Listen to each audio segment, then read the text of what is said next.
I wanna be the best in the game, invest in my name. Check no restraints, I'm obsessed with the pain. I ingest, I retain, assess and I change. Possessed by the thought I'll be free one day from society's restraints. Money, clout and fame, mud, disease, a plague. We all love to hate, have to play the game, have to make a name. All our insecurities are on display. This is war with the enemy. Think that it was meant to be. Living in a time where disease is all. Hello and welcome to another episode of Tactical Awareness. We're back with Season 1, Episode 14.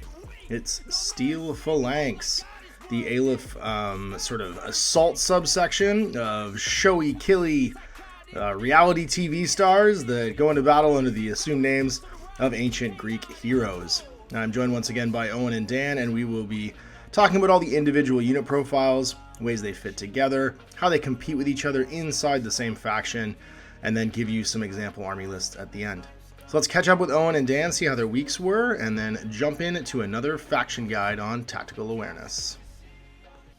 That's the steeliest of Phalanx, much like the steeliest of Dan's. We're in for some Aleph STEEL Phalanx. It is part 2 of our Aleph faction guide breakdown, where we jump into talking about the Greeks. This is kind of the OGest of sectorial factions. I'm kind of excited to break it down because it is all killer, no filler. It's the heroes, the superhero leveraging as much mechanical power as possible.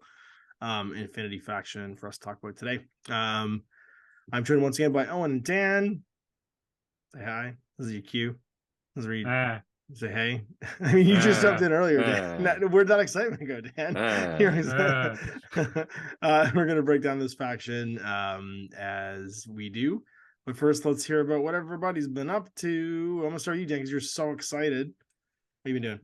Was I excited? I mean, you were excited a minute ago. You were like, meh, and then you went, meh. Look, I'm very up and down these days. I was going to say, everything's a fucking roller coaster with you. That's how you love it. That's true. I got one game in on Tabletop Simulator with my Japan friend. He played Imperial Service, or what's the... I can never remember. ISS, yeah, Imperial Service, the Yuching faction. Yeah, they're cool. Yeah. So I got to experience like the Celestial Guard and all like the convicts running around with explosive chain rifles, or the like, Yep. Yeah, so those were fun. They are a underrated faction right now, but I think they still have some interesting tricks. Yeah, no, I thought they were solid. He didn't understand the game. Kind of went off to a point where he had a killer hacker camo guy and was like, I'm gonna go into impersonation mode, and then walk up. I was like, you probably should have just stayed camo. It'd be better. There'd be mods if you just gone into camouflage. There's no and then he's like, if you do this. He's like, but don't I get 2 levels of impersonation? I was like, no. You don't understand. And all you did was rewrite that guy's passport. You didn't actually change his clothes. Yeah. So basically, that he probably could have destroyed my couple of Kappa hackers with his killer hacker ninja, but then unfortunately rules wise, and it was like too much to go back, and then I was like, whatever. And then I had a good time with Starmada. It was actually like a decent game where it felt good. It felt good because my core stayed alive, and then the blue coat was like, he just stood in an alleyway, was like, I have a goo gun. And then, like, one after another, people came around the corner. He's like, everyone was immobilized. And I was like, how is he still alive? That was the most horrifying noise for whatever it is you imagine an adhesive launcher sounds like. I don't ever want to hear that noise coming from another human being. Ever. What even was that? Stay up at night, just imagining. Nope. I'm gonna stay up. I've now done that. I've looked into that abyss. Rewind. Pause. Rewind. That's right. Pause. Thank God we could just edit this out. Don't you dare. I won't. I'll leave it in because it's like the Babadook. You just gotta let everybody deal with their own Babadooks. Anyways, I tried Bixie out for the first time. How's that? And she did well. I brought her with 2 beta troopers, and who's the guy who's like the cat and then the dude and runs around and has like 3 wounds? Sujan. Oh man, he's terrifying. I have the original Sujan. That's a crab. He turns from a crab into a man. Ooh, crab man. That's cool. Anyway, so that I experienced that for the first time. I was like, oh, that's a lot more scary than I thought it was. And then I hit him with like so many shotguns, short range, hit mode, and he saved all of them. And he died to chain rifles. Yeah. So it's just how the dice roll, I guess. But Yeah. it's I mean, just he's kinda like a light tag, right? He's like a gecko that can Oh, cautious yeah. move 8 inches. Which is Yes. crazy. That's exactly what he did. Cautious move 8 inches up walls. Yeah. Oh yeah, he's climbing plus. Anyways, it was a good game. It ended up close. I think it was like 5-4 or something like that. But it was just kind of like experimenting with new things, both of us, and I'm more and more excited to try out Starmada and try to make fire teams work. I still feel weird using them, and I don't like it, but I gotta give it a go. I gotta give it a good go before I write them off forever. I think it's so interesting how you started off in a place where you see sort of like the value of having a wide team of like individual units, you know what I mean, that are all kind of like purpose driven and have a role. Like you see that, like you were one of the players whose earliest to my like knowledge leaned into things like beast hunters and raven eyes and like these kind of sleeper units that on the surface don't look great, but you found the value of them like early on. It's really interesting to watch, and how that's made you struggle with like why do these 5 guys all have to stand together to be good? Like what's going on here? It's a really interesting struggle, like journey to watch you on. It's I think you blame Owen for this because he was just like, I walked forward to suicide. And I'm like, oh no, he's gonna chain rifle. What do I do? Yeah, And it I mean was that's a quick, you learn that fast, right, about piece trading and about that midfield sort of like no good options play that you play with these cheap pieces. let me tell you, when you don't have to worry about fire teams, you have a whole lot more options to suicide guys in to get good value. This is true, yeah, because you're not trying to maintain anything, right? You're not trying to Right. maintain some type of like fire team composition or something like that. Exactly. Cool. All right, what about you? What are you doing?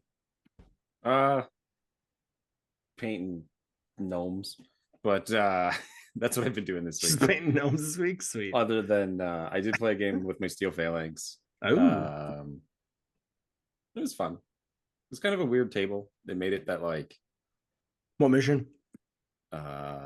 acquisition, 3 across the middle, I played that one this week too. and my opponent had link teams that had MSV. They could see the entire board. So Atalanta took her shot, lost, and then it became a long game of bad rolls against good rolls and hoping it works out. Wasn't great. You didn't bring any Eclipse? Don't think I had Eclipse. I think I had one maybe. I was gonna say Eudoros is pretty ubiquitous, and he's the Eclipse monkey.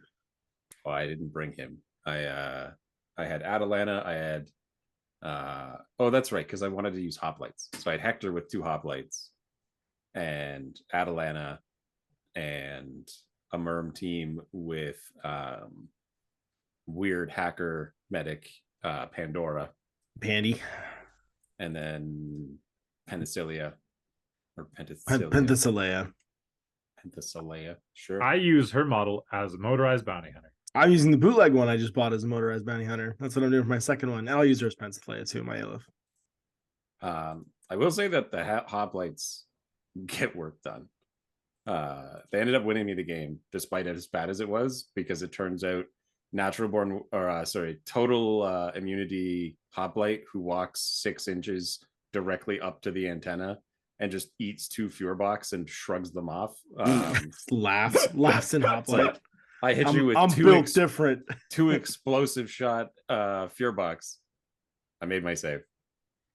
Moving on. That's right.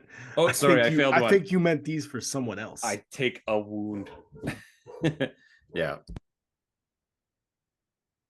That's funny. So that was how that ended up going at the end. And Hector's fine. I like him in a link because he gets the extra shot with his plasma. His plasma rifle, yeah. I think he runs into a bad. Well, we'll talk about him in a minute. Actually, I think he runs into a bad case on BS13. I'm pretty sure. Yeah, it's weird that he's BS13. Yeah. He's not built as like shooty as he is fighty for some reason. Yeah, he's got the weird martial arts high, so they had to nerf him another way for some reason. Right, but they all have that. Yeah, You'll see. They all like Myrmidons don't get out of bed for CC21. Like, oh, I you're only remember. at 20. They started stab. Yeah. Yeah. But I mean, it's cool. I mean, I think that's cool that you're playing, I would say, a very non-standard way right now with them. If you're taking hoplites, hoplites are not the favored unit. ECM hacker with Tinbot from Hector as well makes them surprisingly like resilient against hackers. So like even in the hacking net, if you just need to spend a turn walking 6 and resetting, odds are you're going to walk away from whatever it is they tried to do to you. And then you can summon somebody else to go finish the job. Any of the army of warband troops that you've got.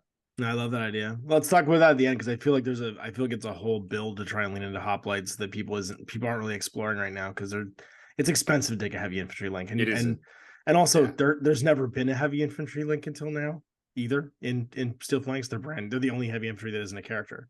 So like it's them and nothing. Of the 3 characters that are heavy infantry, and then there's also them. Yeah, and that's it. So like they're the first and only like non-character ones. Well, for me, I got to play my vanilla Aleph for the first time. It was the only way I hadn't played Aleph recently, and I played into Jordan's combined army. We also played Acquisition. He just finished painting up a whole bunch of combined army stuff. It looks beautiful. He painted up a pretty cool, like basic, like starter list of kind of like the greatest hits. So he had the only thing he didn't have painted yet was he hasn't got his like Speculo Killer painted yet, but he had a Caronted HMG or not HMG, plasma rifle with like the Sepsitor.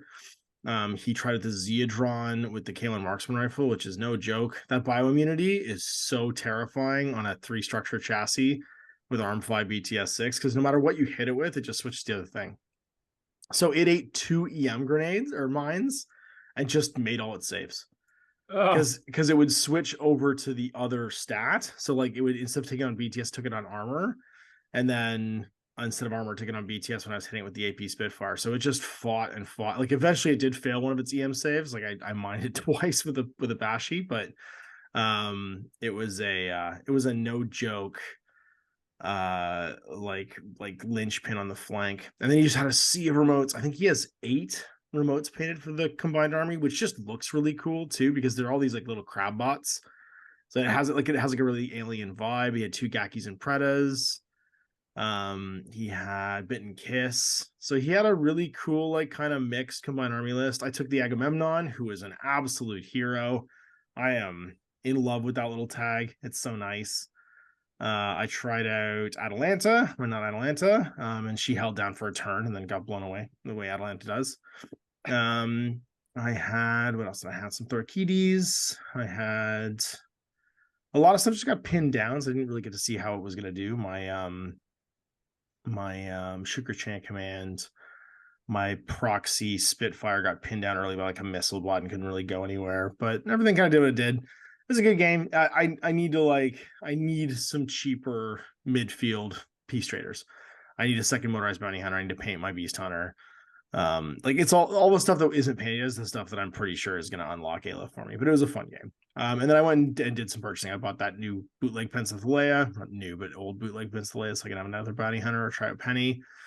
What else did I get? I got that. I got some like just hobby supply stuff. I need a little bit more painting, and that was it. So it was a neat week and interesting that we both played 2 of the factions we're currently discussing. So that was a fun experience. Oh, I forgot to say one thing that was funny in our game was who are the convict guys that explode again? Huang Shi. Yeah. So the Quang Shi, like Big C started coming out and like blowing them apart with her multi-rifle. And then I ran out of orders and she's just like, yeah, I could tank it. Like I'm fine. And then they like run into me and I dodged. I failed my dodge. But she dodges on 18s. So whatever. Oof. And then both of them got into combat with me. And then they're like, 2-die combat. I was like, whatever. And I was like, oh, that's fine. And then I beat him. I only disabled him. Blew up. I took a wound. Blew up the other guy. And that Higo blew up. And then I died. And I was like, wait a minute. That's not how that works. No. So that's okay though. They suicided and blew up in me, and it was glorious, and it was a lot of fun, and I didn't even mind that Bixie died a horrible death. Now for the bad news, Dan. What? That's not how that works. What? Is it not? Well, You if can't- they you- die, if they move into you and you kill them while they're in base space with you, they could blow up and kill you. But if you kill them in a way that they don't go to an unconscious state, they don't blow up. So in melee, the real issue is if the blast template's going to affect a friendly model, It doesn't go off. Yeah, I had that happen too, actually, because I had a my they can't explode if they affect a friendly. No, if it affects a friendly, they still go straight to dead too. They don't go to unconscious ever. Yeah, it just doesn't trigger. They explode in giant quotations, but the effect doesn't happen. They just taken off the board. Yeah, they do the like rice grain in the neck Suicide Squad thing as opposed to like going off with like a chest mine. That's so sad. Yeah, I had that happen. I got berserked by a Gaki, and that happened to me. But it berserked my Ectremoy, who was just standing next to the isolated, immobilized, whatchamacallit tag, the Zedron Batroid. And then when it came time to explode on him after it fought, it couldn't because it ran in, he double chain rifled on the way in because it was berserking. It hit me. I survived the hit, and then it went to explode, and it didn't actually explode because it was like in blast range of the Zedron. Oh, it's the same idea of being next to your unconscious guys when you try and shoot missiles. Yeah, it's exactly the same, but it's because of that rule that you can't affect a friendly while blast. No dice. Yeah. Well, now we know. Doesn't work. Knowing is half the battle. They have dogged though, so instead of going unconscious, they can go dogged. They can go dogged, yeah. And if they go dogged, then explode. they I think they will not explode because they go directly to dead at the end. Because explode is triggered by going unconscious. Yeah. Yeah. So what you do is you go dogged if you're going to hit a friend and make you have to fight longer, and then maybe you'll kill one of them outright, and then the other one can explode. It just changes. Yeah, I think they're really cool because they can choose to explode or go dogged. Yeah, unless of short shock. Yeah, a little bit of control over them. Yeah, then we have no choice. They just die. The guy holding the detonator has a choice whether to push it or not. Basically. Yeah. Okay, you learn something every day. That's random rules by Dan. I thought dogs came from eggs. I learned something today. All right. Now let's jump in and do Steel Phalanx then. Yeah. So this it's funny because this is a really popular army. It's been out for a long time. In fact, in the campaign Paradiso book, way back in N2, this was the new exciting hot faction that introduced a ton of crazy power to the game and also was one of the first early fire team sectorials. Now, the funny thing is when you actually dig into the background for these guys, they're basically like the assault troops of Aleph that get sent when they want to make a showy example out of people. But most of the named characters are all on a TV show used for propaganda purposes about love and war, about how well the war is going against the EI. And so imagine if you want to kind of think about it, imagine if this was Dawson's Creek, but Dawson's Creek was all about fighting aliens on a fall off world, and Dawson and Pacey were Achilles and Ajax and these giant named characters that are basically they're projects of the AI Aleph to try and make the ultimate soldier. Ajax, for instance, isn't supposed to just be a mythological hero. He's the giant meat body that they build the first time they try and build Achilles, and it's just too big. It's just meh, this isn't really gonna work. We can't really pack this into shuttles properly. It's just too giant. And it's got anger issue problems, and so they name it Ajax and send it off to fight because it kind of fits the look of Ajax. So these guys are a wildly weird faction when you actually peel back the layers of who they are. And unlike the operation of subsection, which we went through last time, they're not supposed to be these covert ops secret super spy faction, to kind of enforce the police actions that the AI has to do. They're we're gonna make an example of you, so we're sending the Steel Phalanx. go. Like, start running now because you're going to die tired. It kind of has the kind of beginning vibe of like Captain America in the first movie before he's an actual superhero and he's just like parading around with the showgirls on stage. Buy war bonds. Yeah, it's got a Yeah. real similar sort of like buy war bonds feel to it. But in reality, Captain America could just go mess you up. But yes, he could also pull your arms and legs off. Yeah, exactly. Yeah.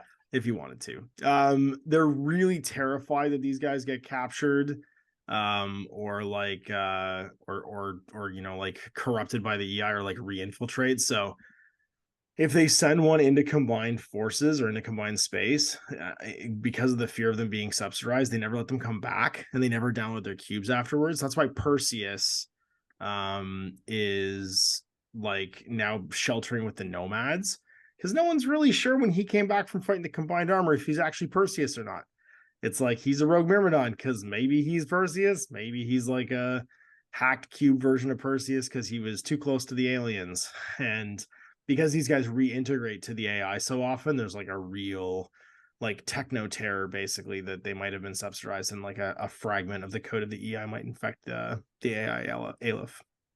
So they got some neat stuff going on. Yeah, there's a lot of like high sci-fi concepts here that kind of get betrayed by like this whole idea that they're like, you know, they're a Greek themed you know, reality TV show as well. So it's very weird and very Infinity, and I quite like them. So let's jump in and talk about the actual profiles. We'll talk about their fire team makeup, and we'll talk about the army list we've come up with, Owen and I, at the end of all this. So one of the unique things about Steel Phalanx, they just have unlimited fire teams of all sizes. Duos, Harrises, and Cores, just have as many as you want. But their core fire teams are capped at 4. So you never get the full mechanical +3 super bonus. It doesn't come up usually that matters a great deal, because there's not a lot that these guys can't do unlinked. So giving them link abilities or fire team abilities isn't necessarily going to jack their powers that high, because it's not that easy to get to a full 15 orders. So the core Myrmidon's fire team is the Myrmidon officer, Macon, who's Armachion, who's the Myrmidon doctor, Eudoros, who's a Myrmidon, Phoenix is a Myrmidon, Ajax FTO, who's a Myrmidon, and then, of course, Myrmidons. And finally, the only guy who doesn't actually have the Myrmidon keyword is Akmon. He's a Dactyl, technically, a sergeant. Then there's Dactyl's fire teams, which is Dactyls and Akmon, who's their character. You can have Steel Phalanx fire teams. These are the mixed ones. This is one Owen was talking about earlier. Hamaki, who's one of the new unit types. A Hoplite, Tusser, who's your sort of like heavy support character piece. Scylla, who's your killer hacker kind of jazz equivalent, who has the Mackie keyword. The Charybdis FTO with the Mackie keyword, and Drakios FTO with the Mackie keyword. So you do have, with the Hoplites and Tusser, unfortunately, don't actually have those keywords. So they will break that composition bonus if you take it all the way up to... Actually, you know what? It doesn't even matter, because they don't have core. Myrmidon fire teams have to be core, and then Dactyl fire teams are Duo or Harris, and the Steel Phalanx fire teams are Duo or Harris as well. So it actually is completely irrelevant they have that keyword or not. The Thorakides fire teams, which is Thorakides, Dactyls, Mackie, and Akmon, none of them sharing keywords, and they're only core. The heavy fire teams, which is the Agamemnon and the Hoplite. So if you want to have the Hoplite fall around your mini tag, you can for duos. And then your wild cards are Hector, Thrasymedes, who's a Thorakides FTO, Hippolyta, who can be a Myrmidon, Alki, who can be a Thorakides, and Pandora, who can join anybody, which I think is neat. She's a very weird profile, and she's only available in this army. She's not available in regular vanilla Aleph. Wait, so she only exists in Steel Phalanx? That's it. She's a weird rogue, and she's in a couple. She's in weirdly, what was it? She's in Assassins. What was it she was in, Owen? Was it Assassins when we went through Hackaslam, or was it Assassins? Yeah, I think it was Assassins. She had added Assassins. So she's in one of the Hackaslam ones that we did earlier. Yeah, but she pops up other places. Baram, yeah. She's in Baram. So she pops up some weird places, just not in her parent faction.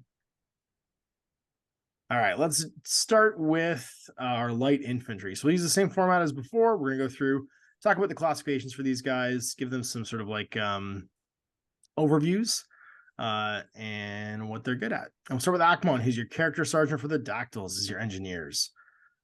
He's pretty, for 31 points, you're getting a pretty cool compact specialist package here. Deactivator Gizmo Kit. He's got Courage, Engineer, Immune Shock, and Tactical Awareness. So it feels expensive for a engineering profile, so you realize he's giving you 2 orders. He's got a combi rifle, Panzerfaust, D-charges, breaker pistol +1 burst, and a CC weapon. And his stats are pretty decent. 4/4 move, CC 21. Again, nobody gets out of bed in Steel Phalanx without a super high CC. BS 13, Fizz 11, Whip 14, Arm 1, BTS 3, 2 wounds, and size 2. So this is he's not heavy infantry, but he has 2 wounds. Tac aware, shock immune, engineer, courage, gizmo kit. He's a really interesting specialist profile to just have pocket in a unit because he adds an additional order to like a Myrmidon team. He adds an additional order to basically all the teams for the most part, because he can be in a Thorakiti team, he can be in a Dactyl team. Actually, the Myrmidon's the one team he can't be in. No, sorry, he specifically can be. Akmon can be. Never mind. He just ruins their composition bonus because he doesn't have the keyword. So you can get an extra order in there. Yeah, he goes in every other one except for the Steel Phalanx Fire team. Yeah, he'll just show up in there. What do you think about this guy, Owen?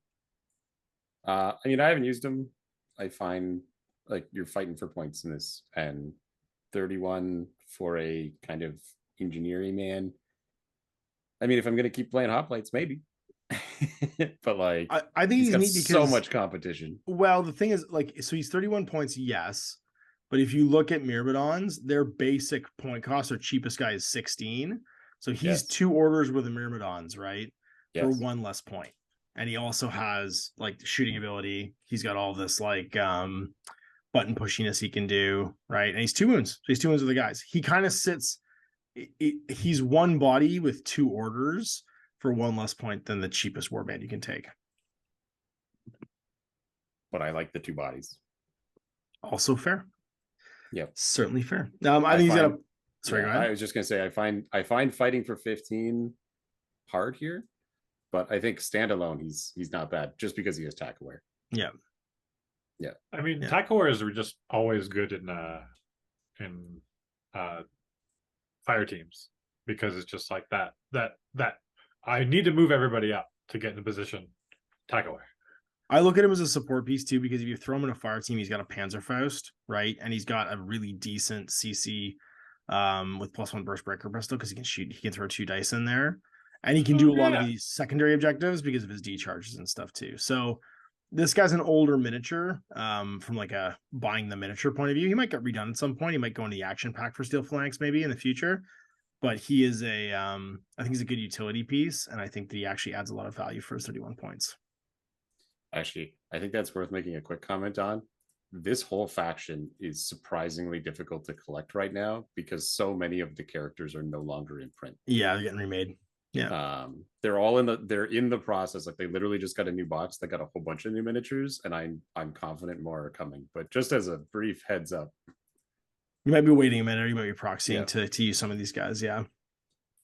Definitely. They're the most recent Code 1 faction, though, which means they've got at least 3 more Code 1 boxes coming out, probably, and then they'll turn into an action pack. Mm-hmm. All right, next up is Andromeda. We talked about her earlier, and her, someone spent too much time on her.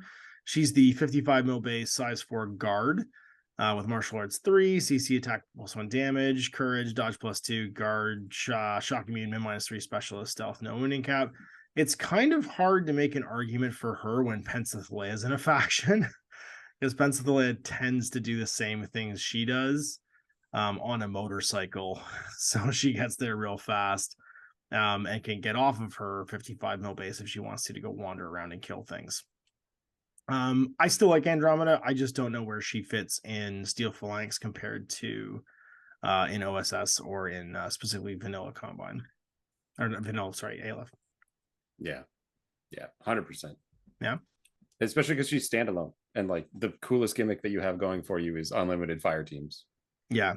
So why wouldn't you lean into your sort of like inbuilt advantage for your faction? Especially the coolest things that she has, like her ability to fight and having a little bit of an extra wound there and stuff. You are not hurting for mimetism, melee ability, and gun. I mean, Akmon, who we just talked about, is the same. Yeah. minus the forward deployment, obviously, and like the guard and the Shenanigan mimetism, there. but has 2 Yeah. actual wounds, shoots better, carries Panzerfaust. Like, there's a bunch of like, she's still His great. She breaker has all the pistol is things. just +1 burst for some reason, and then Yeah. he's also linking when he's doing it. So Yeah, and he's higher BS. And he's higher BS. Yeah, so like it's my kind of horses for courses, but she doesn't add the same value here the way that she does in the other factions, because there's plenty of people that are CC21 that can fight great and they don't need to have a kitty go do it. Yep. 100%. All right. So the dactyls are your other engineers or doctors, or like your support piece. They're all 20 points, and you can weirdly take a fire team of them, which I think is hilarious.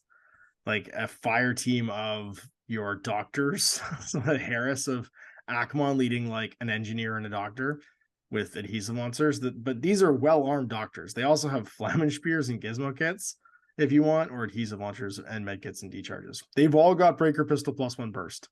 You can make a weirdly competent melee team for 71 points of 2 dactyls led by Akmon walking into melee and just like burst 4 breaker pistoling people on his CC21. There's a weirdly effective melee team there for 71 points that can all heal each other and stuff too. Now, they're not as tough as he is. Move 4-4, CC19, BS12, Fizz 11, Whip 13. You'll find that Whip is pretty average in this faction too. You don't have a great deal of alerts until you get to the characters. Arm 1, BTS3 with 1 wound and size 2. Courage Dogged, right? So Dogged instead of extra wounds. What do you think about these guys? You can make it pretty funny. We do every classified game. Right? Yeah, this is for 71 points. They just don't have a hacker. They don't have a hacker. You get them a hacker and they could do it all. Pandora, because she's a hacker. You have Pandora join them. Oh yeah, she is the wild card. So you have Pandora wildcard into them with her viral pistol +1 burst. And then you got Doctor Dactyl. That's right. So you have Pandora. the Doctor, Akmon, and Pandora. And you have them go around as this weird little, I guess they'd be 75 points if you take the hacker, the basic one. You'd probably don't want to take the medkit one. And then you've got, Pandy, Dactyl, and Akmon walking around being this incredibly weird Harris that can do every possible secondary objective or classified objective. Yeah. I mean, that's a choice. That's a choice. Not terrible. That's not nothing. I think the problem is that you have so many attractive choices in this faction that it's hard to parse that out. Next on the list, we got the ITS Corsairs and Sectats, so we won't spend any time on them. Net Rods, they're the same as in the OSSS. They are a 6-point, just Fizz 12 combat jumping in veteran immune shock structure point that generates an order. So they're a 6-point order. You can have 2 of them. You're in steel points. They're even more valuable here than they were in they're shockingly valuable. I think you always start with these guys in your army because for 12 points, 2 orders are you're gonna spend your points real fast. Yeah. And then we're back to Pandora. We talked about her again in a Hackaslam episode, but we'll go through her here because this is a separate faction guide. Now, she has a weird profile, but she's got some really interesting sort of things she does. Move 4-4, CC 17, BS 12, Fizz 12, Whip 14, Arm 1, BTS 3, 1 wound and size 2. She's got a hacking device with 0 pain. Courage, she's dodge -6, which means whenever she dodges, you're -6 to whatever you're trying to do to her, and no wounding cap. And then she has 3 hacker profiles. One is pitcher flash pulse +1 burst, viral pistol +1 burst for 24 points and a half a SWIC. And then the other ones add in a pulsar and a med kit +1 burst, which makes her a bizarrely in this faction competent healer, because a burst 3, if she's in a fire team Harris med kit into like the Fizz bananas heavy infantry in this faction, can just get guys back from the dead almost instantly. Yep. And then she's got a submachine gun pitcher +1 burst flash balls. I think that 26-point med kit one's the one you're probably always taking in here, because she just does a whole lot as a pocket fire team member to add a hacker, a pitcher, a pulsar, flash balls for some defense, and then she's incredibly hard to hit if you're actually attacking her. I've actually used her in each of my lists since playing, and she has been relevant in each of those lists. How so? Well, one, she's a hacker, so you can put out some easy spotlights, things like that. The med kit has been relevant for linked med kit with 3 shots. Definitely brings back Ajax when he goes down. And also the quad shot viral pistol against bears is good. Yeah, real good. Four dice viral pistol at short range is a no joke. You don't bear get too melter. close, but you shoot them from 16. Yeah, you're 0 mods, but they don't have cover anyway. And yeah, you just have a bunch of dice.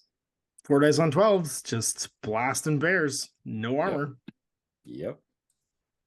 It's not bad. It's Pandora. She's very interesting, and I think she's particularly. I mean, this is her faction. This is the one that she hangs out in. I think she's got a lot of like pocket utility for wherever you want to put her, really. Yeah, being cheaper than the officers and like around the same cost is just a run-of-the-mill Myrmidon. Like, not the cheapest of them, but the rest. I think she's great. Yeah, absolutely. For what she adds, she just adds a ton of versatility, and she can do so many. She can come along to do all the classifieds or push buttons or whatever you need her to do, because she does pretty much everything. Yeah, in the tournament, Pandora was the reason. We talked about this, but Pandora is the reason that we tied the game instead of me winning. Vendetta. Got it. All right. Next up is we're still not sure what you're doing here. The Thyreophoroi Mobile Regiment. Now, this is an interesting profile, but it's also a very weird profile. It's a not martial arts, but has a bunch of martial arts stats. CC fighter. It's got a 6-2 move, CC 20, so not 21, which is strange for this faction, especially for a dedicated sort of like close range fighter. BS 12, Fizz 10, Whip 13, Arm 2, BTS 3, 1 wound, size 2. Floats in the 25 to 30 point range. Has CC attack -3. So again, if she makes a CC attack, you're -3 to whatever you do to her. So it's like a martial arts you can't turn off. And then 4 deployment +8, dodge +2 inches, natural born warrior, mimetism -3, stealth, and religious. Now, all of her profiles have D charges and some type of mine. There's 2 with EM mines and 3 with shock mines, and all of them have pistol and a monofilamental close combat weapon.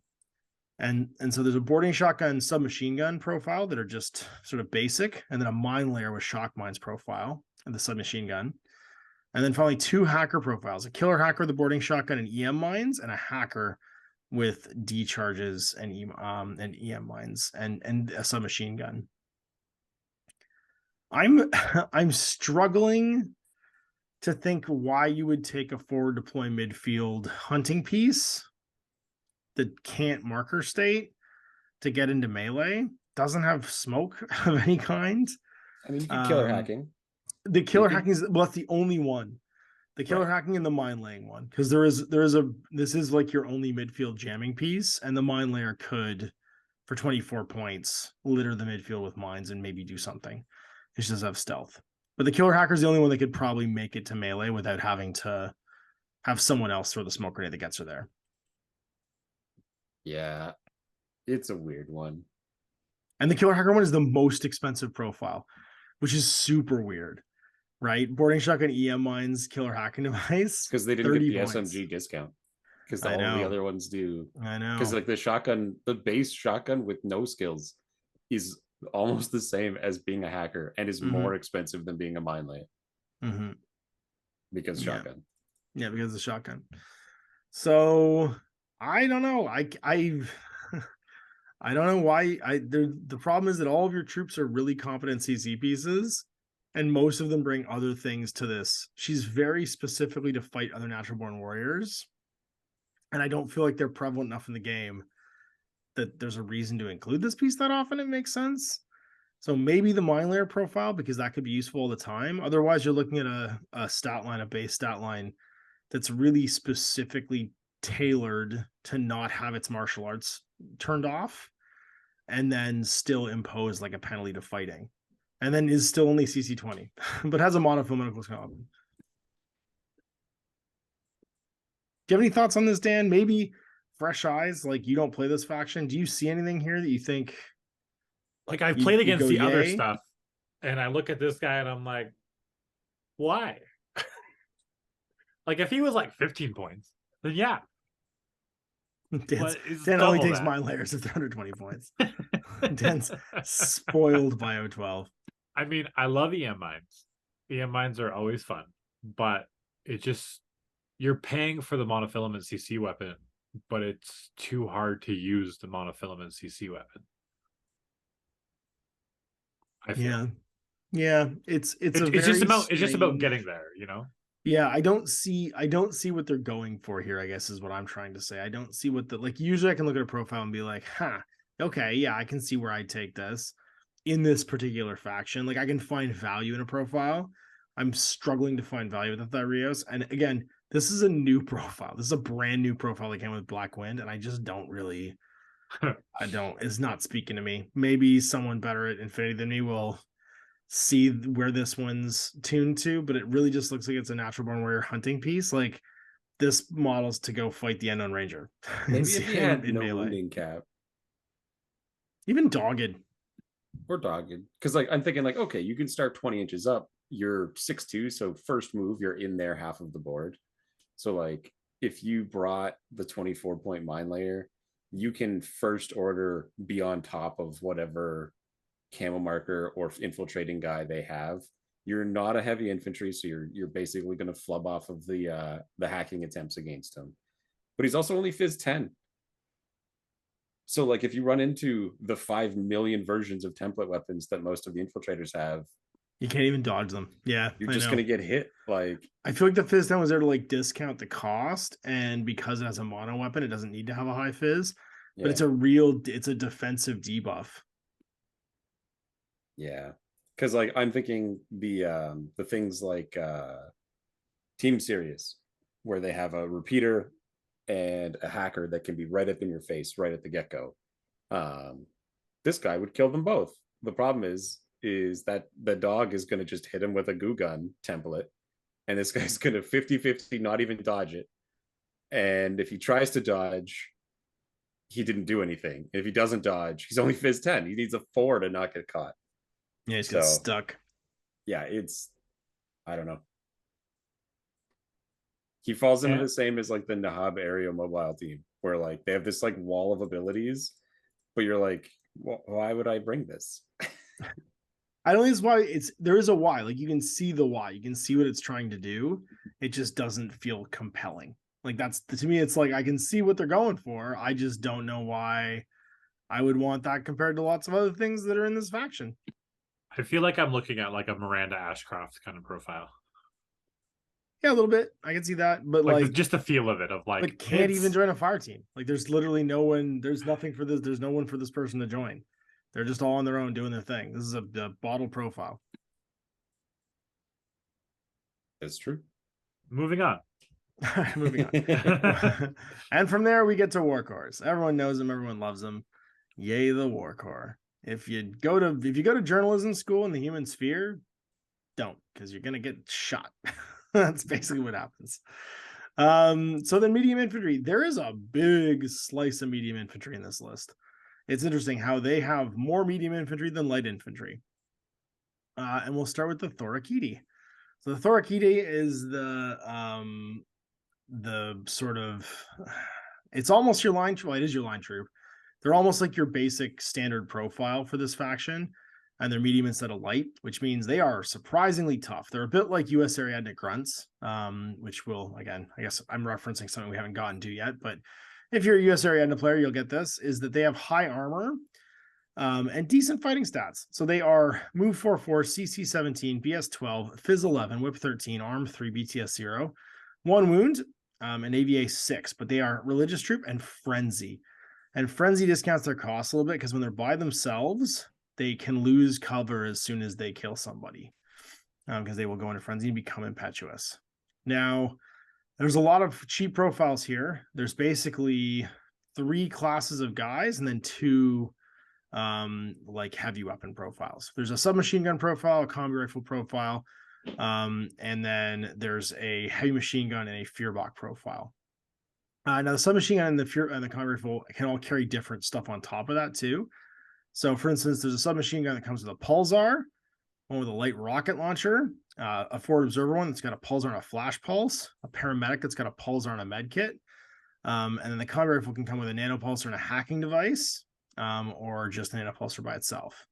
And then the HMG comes with a nanopulsar, and the Fearbot comes with a nanopulsar. So one really cool thing about these guys, they all have template weapons, and the basic SMG one has a large blast nanopulsar, which can be really cool against certain factions. Against Hawk Islam, against US or like Ariadne in general, having a BTS chain rifle can be really cool, especially a large template one.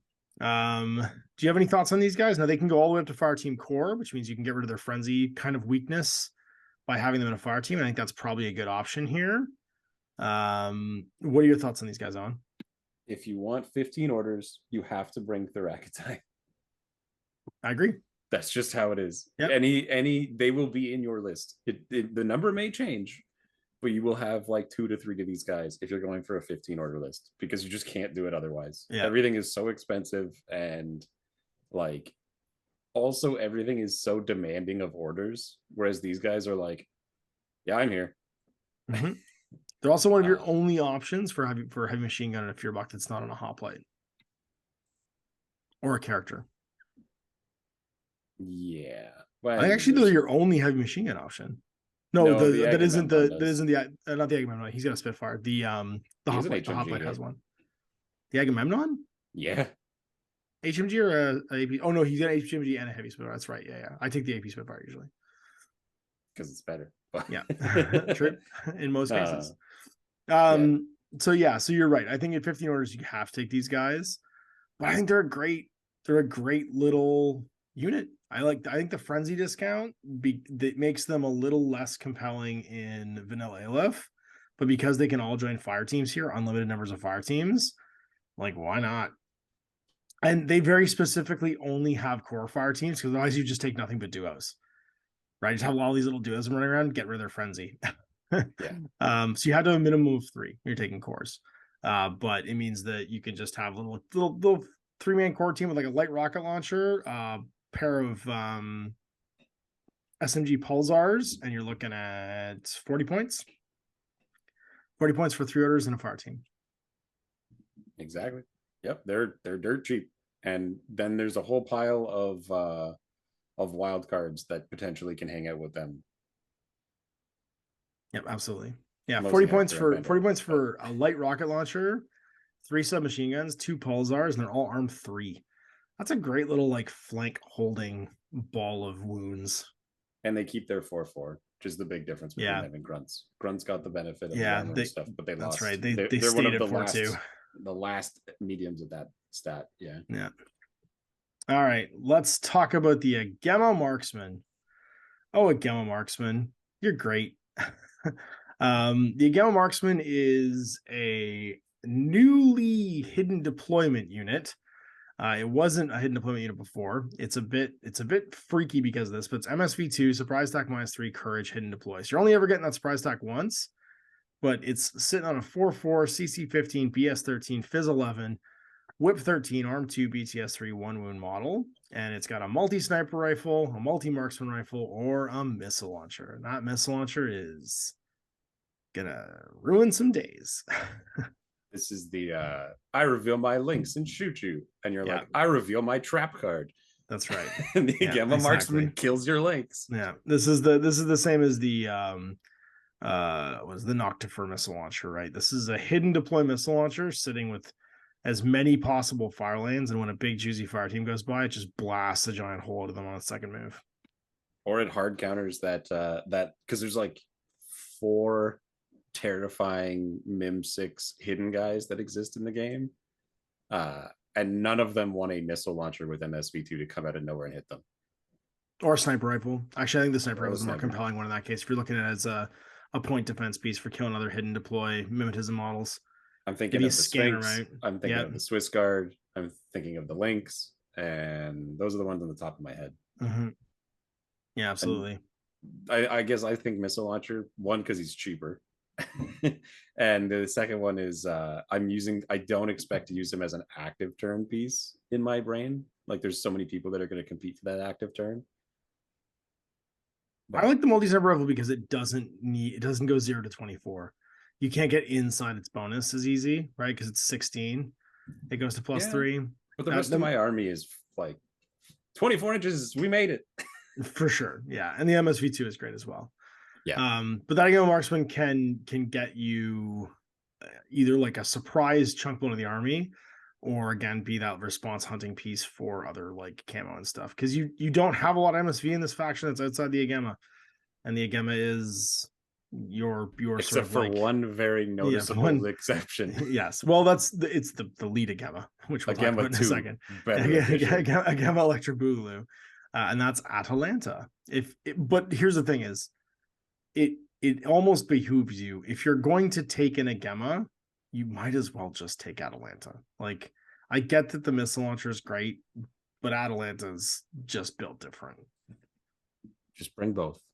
I really like hidden deployment. Don't, especially on a sniper or a missile launcher. I'm just laughing at Owen's bring both. Like, yeah, I get no points in this army, but just bring 75 points in 2 models. No. ARO pieces. 108 points. I'm sorry, bring them all. Got it. Sorry, what were you saying, Dan, about the hidden deployment?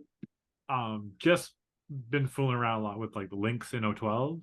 Like the value of a surprise attack hidden deployment sniper.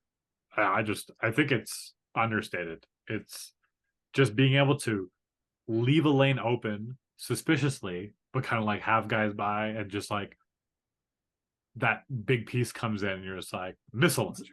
That's a big brain play. Yeah, you leave an open door basically, and then have that trap laid for it. That is a big brain play that people don't see coming. That I mean, especially they will when fall you're going once for sure. Yeah.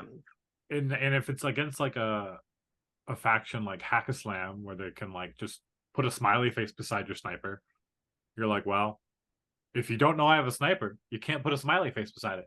Probably. It does have, against certain factions, it does have a certain amount of like, well, you don't get me with your impersonation markers now. So my expensive piece gets to be somewhere where you just don't know about. And Atalanta has the same option. She can hidden deploy. Or she has a second. She can hidden deploy. Yeah, never mind. But there's a change then. And let's talk about her core stats first. Is she's moved 4/4, CC 15, but she is BS 15. She's top of the pile BS, Fizz 11, Whip 14, Armor 2, BTS 3 with 1 wound. MSV 2. All of her attacks have shock, BS attack shock, courage, immunity shock, and marksmanship. So she's ignoring the partial cover penalty to shooting. She has a hidden deploy profile, but she also has a total reaction profile, which means she can fire 2 shots with her multi-sniper rifle. She also has a tin bot for discover reroll. So if she discovers anybody, she rerolls the whip check, and then she got a pistol and CC weapon. 40 points for hidden deployment, 44 for total reaction. Give me your general impressions of what you think about Atalanta, Dan. She's the other reason I tied that game. It was just like, I didn't know she existed, and then I was like, oh, you had a hidden model. What's that model you put on or not a hidden model, but like the hold back model at the beginning of the game? I'm like, oh, it's Atalanta. What does she do? Wait, what does she do? Wait, what does she do? Yeah, my one shot with Atalanta during my game this week, she completely failed to kill a in the open Morad hacker, cyber attack unit or whatever. By rolling a 1920 to hit, and just like had him in the open, had him in the wind, and then he ducked out of the way and went and spotlit her for the pitcher, and she got missile botted. She should be statistically incredibly consistent, and every time I've used her, I've needed to roll I've had 2 free shots, and I've beefed it. So yeah, I had 4 or 5 guys kind of poking up, just trying to, because I was like, okay, whatever. And then she shot them all down.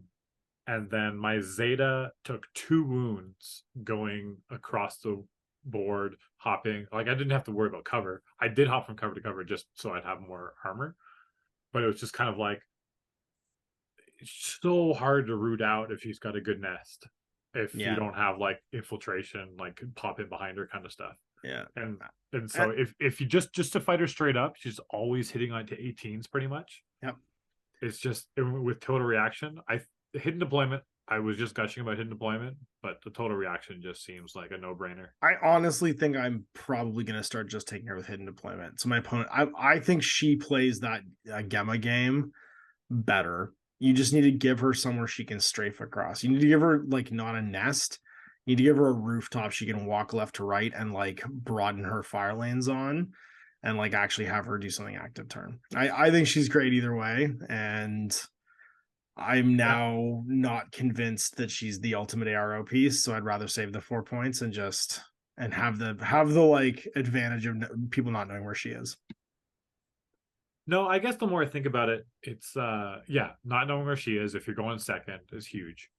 Like really huge. But then also if she just pops out and shoots, because she doesn't have surprise attack at all. No, they didn't give it to her. They I mean, she has marksmanship instead, so yeah. So you're not like super excited about like holding on to her for that marksmanship attack. No, it's all about your opponent not knowing she's there if you're taking the hidden deploy. But even if you're AROing with her in the hidden deployment, you pop out of nowhere. You're 1 dice against their whatever, but if they have like a bad weapon that's at a range, it's like I'm hitting on 18s. Yeah, or you get them second move, right? You're shooting double action at them. So yeah, I feel like hidden deployment is active turn. Total reaction is obviously reactive. Because like active turn 2-tap MSV2 marksmanship sniper coming out of hidden deployment is like, oh, I guess I'll just die then. Yeah, you bait somebody into leaving you a juicy target and you have her go clean up those targets. Or you like it's hard. You don't even necessarily need to bait it because like your army is really expensive. And if you're like, yeah, this is Hector and Ajax and Achilles and Teucer and what's his name? The guy that you've been talking about every day. Agamemnon? No, Uteros. You're gonna have all these characters and they're gonna go like, yep, that makes sense. And then you're like, and also Hippolyta or Atalanta rather. Oh, I didn't expect that. I didn't expect that. Yeah, absolutely. She's been completely useless in every game I bought her. I'm gonna figure her out. I think she's great. I'm gonna figure her out. I walked up with like I'm like mid -6 Spitfire. Oh dang it, it's Atlanta. I died. Yeah, that game was a bit of an exception though, because I got to go first. But even if you hadn't gone first. I just think I'm trying to play with her too straightforwardly. And I think there's some subtlety to playing her that I'm not getting yet that I need to like unlock. And if I can unlock that subtlety, I'll probably have a better time with her. I'm telling you, 2 Agema marksman. I got a list. I've written it. Right. Okay. You're like the guy outside the train station trying to sell me like fake Yeezys right now, man. You're like, I'm not into it. Everyone's got a counter to Atalanta. They're just going to infiltrate on you. And it's like, yep, but they will. 3 hidden deploy missile launchers. We'll trade lives. And then next thing you know, they're going to be like, now I'm safe to move forward. And then the Agema steps out. And then they're like, damn, I didn't expect that. Now then the other Agema walks. Yeah. That's right, yeah. But at least now I know where your Agema is. Oh, do you? Well, so I like how you're always willing to commit to the bit. So 2 things that we haven't talked about. One is, why is Atalanta called Agema's NCO, but doesn't have the NCO rule? Because you can be in charge of someone and not have the NCO rule. I know, but like the NCO is a rule in the game, and then it's in her title, and then she doesn't have the rule. Why are there veteran troops that don't have the veteran scale, Dan? Yeah, this also pisses me off. I'm garbage game. I'm trying to learn this game, and I'm like, wait, what's this rule? Wait, no, it's not the rule. But just remember that nothing is perfect, and stop making criticisms about things that have multiple languages, I guess is what I would say. It's hard to learn when there's enough crazy rules as it is. Why would they throw that in there? Just don't read the names. So Chandra Sergeant Thrasymedes, move 4/4, CC 19, BS 12, Phys 13, Whip 13, Arm 3, BTS 0, 1 wound, Frenzy, Courage, Dodge +1 inch, Mim -6, Forward Observer, Stealth, and this is your Thorakidi character. You have an FTO version that can go in the fire teams with them, or an infiltration version. They're both 28 points. They get SMGs, zappers, flash pulses, and the FTO one gets a light rocket launcher. So you don't have to take that light rocket launcher profile if you don't want to, because you can always just have Thrasymedes do it instead. He's a great little profile because he just brings a Mim -6 profile into a fire team of basic little Thorakides. I love this model. He's an old dire foe, so he's very hard to get now. But he is a very useful little piece. The infiltration one too, I think, has some legs. I wish he was still available, because I think that he's a great little midfield -6 light rocket like button pusher. If he had the light rocket launcher on the infiltration profile, he'd be bananas. Frenzy. -6 though. Frenzy. That's why he's cheap. That's why he's 28 points. On any other faction, he'd be like 35, 40 points, right? But the frenzy keeps him cheap. And the frenzy's not a problem if he's the FTO, because he's going to be sitting in the unit. Yeah. I like him. I wish he was BS13, but I mean, I wish everything was BS13. I think he's great for what he does, but again, this is a dire foe model you might not be able to get your hands on right now. So just use a cool, appropriately armed Thorakiti form for now. And then we get Drakios. Drakios is a character model that comes with Scylla, and is kind of the tax for getting him or getting her. He is a Albedo mini. I think he's your only Albedo mini in Steel Phalanx. Who else has it? I said, probably. I can't imagine anybody else having it. Albedo's a rare skill, so it is, yeah. So move 4/4, CC 21, BS 12, Fizz 13, Whip 13, Arm 2, BTS 3, 1 wound. Albedo, Martial Arts 1. All of his BS attacks have continuous damage, though. Specialist Operative, Stealth, no wounding cap, Jungle Train, Religious Troop. And you can get him a Red Fury Light Flamethrower and a Diva Bot, or a Combi Rifle Heavy Flamethrower and a Panzerfaust. So imagine a flaming Panzerfaust, flaming Combi Rifle, and a flaming Red Fury. The FTO versions also come with those same standard weapons. And his Diva Bot, Kaidoimos, also has Albedo. Courage, Immunity, Shock, Peripheral, Synchronized, Stealth, and Train Jungle, and has a Heavy Flamethrower and Shock Mines. So your Peripheral can go put down mines for you. Now, for that package, though, you're looking at 30 to 40 points, basically, for a continuous damage Albedo hunting piece. What do you think about this guy, Owen? I haven't used him, so I can't speak to him in game, and I've never had anyone use him against me, so I also can't speak to him on that regard. Purely from like a rules ability, probably worth if you can squeeze an FTO guy in. I think his challenge is that he wants to hang out with the Makai, and I guess you could actually probably do a pretty cool thing with the Hoplites. My thing is, if he's Albedo, why would you have him hang out with somebody? Because then you don't get to go fight that piece that's got MSV with you know what I mean? Like they also will be able to see the other guys and not see him. I guess my brain is like, you can always slice the pie. Like if I'm using links, I'm pretty confident with my links, and that yeah, these guys can start just straight up prone out of line of fire. Hello, Panzerfaust. Yeah. Or hello, Heavy, or even Red Fury, against the Morat Sniper with MSV, or the Morat Spitfire with MSV, or the enemies at Atlanta. Like, you can do stuff like that.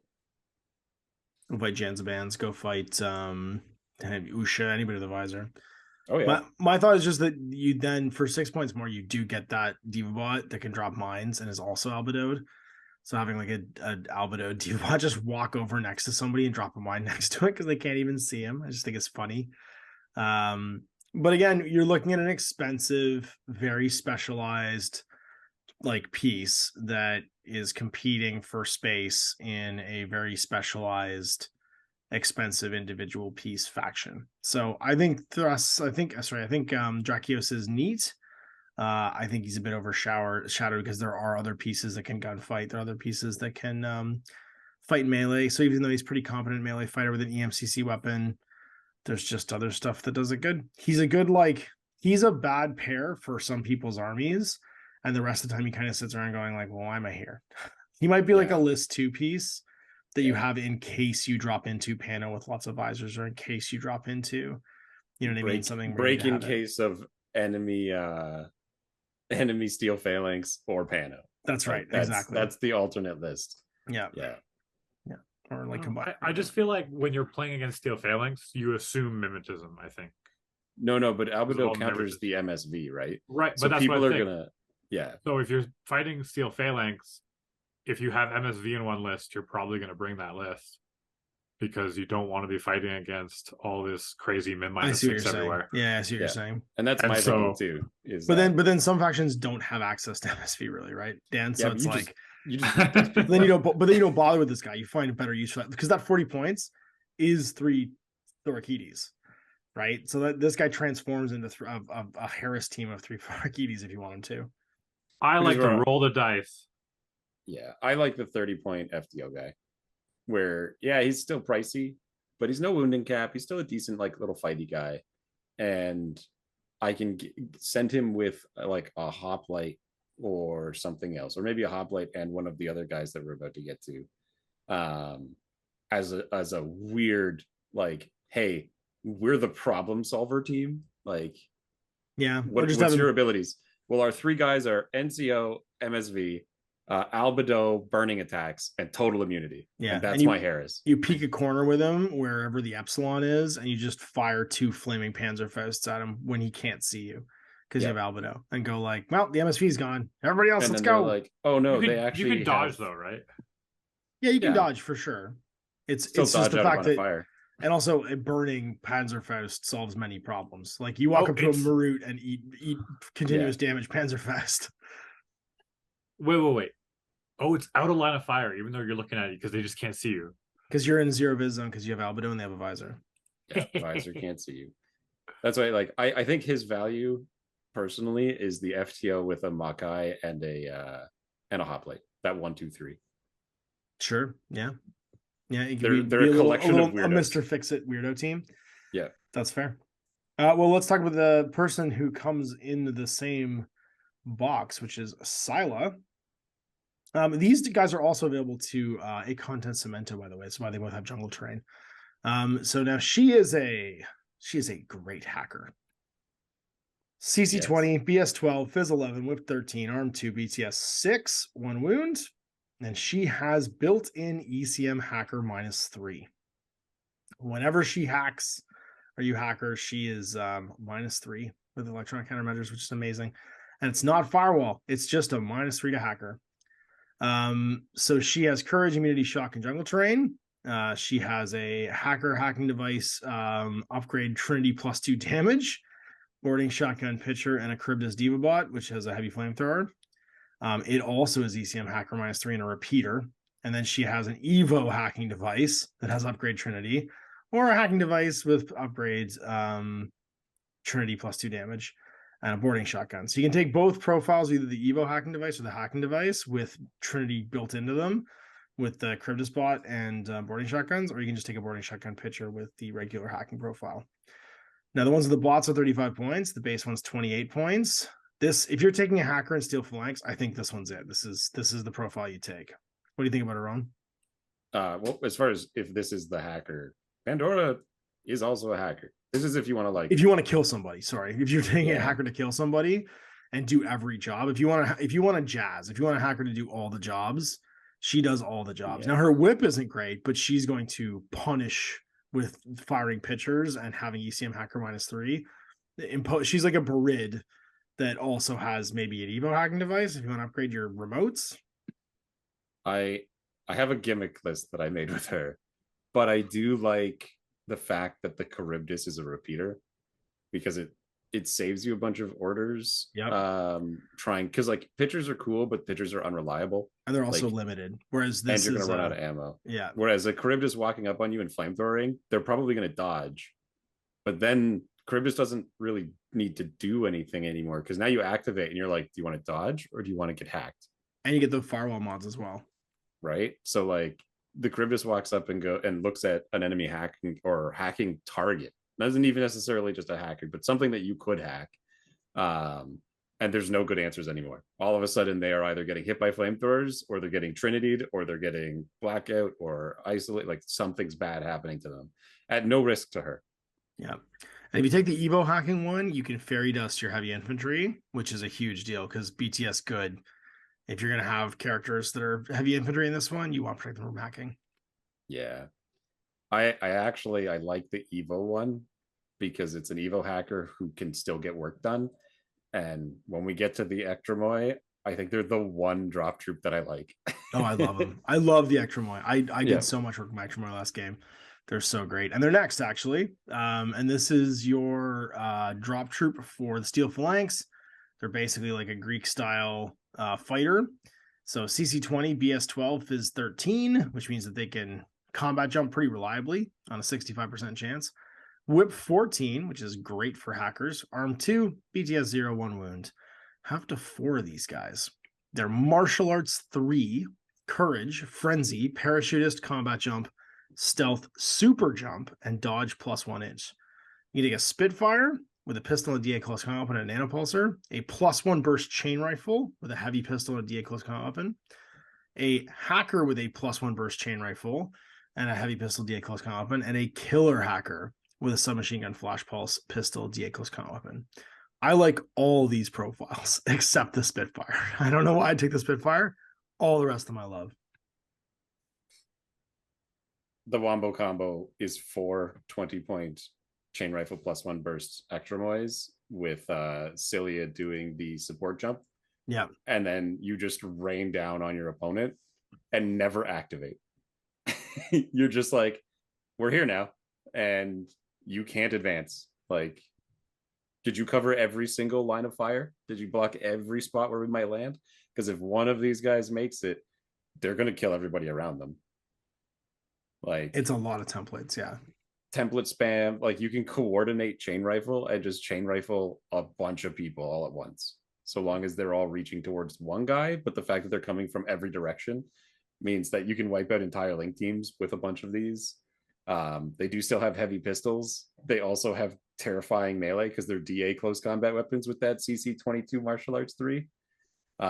When they frenzy, it's just impetuous orders for free. Like, yeah, it's expensive for 20 points, even more for 80 points. And they super jump, so they can put them up on buildings and come down afterwards into combat and stuff too, right? Like, there's a bunch of they can jump on a build at the back of a building that a bunch of guys are prone on top of, and then super jump onto the building and go chain rifle, and there's nothing you can do about it. Yeah. And they have stealth before they frenzy, which means when they land, if they land at like, oh, it's kind of like a not great spot, that's okay. I'll just walk over there, or super jump and walk, and super jump and walk, and no one can detect me unless they can see me. Yeah. And stealth is actually a really important thing for the hackers too. It means they can slip inside hacking nets and not get detected, right? So you can walk by repeaters and stuff until something does see you, and the hackers can't do anything regardless because you're not activating that. The only concerning one is that stealth is only on your active turn movement skills and short movement skills. That's right. Yeah. Which is to say, not the combat jump or the parachutist. Yeah. So like, if you try and combat jump onto a hacker, they get that opportunity. No, so like, it's slipping through afterwards to go stab them with your DA close combat weapon while you're cyber masked. That's when it gets important. Yeah, 100%.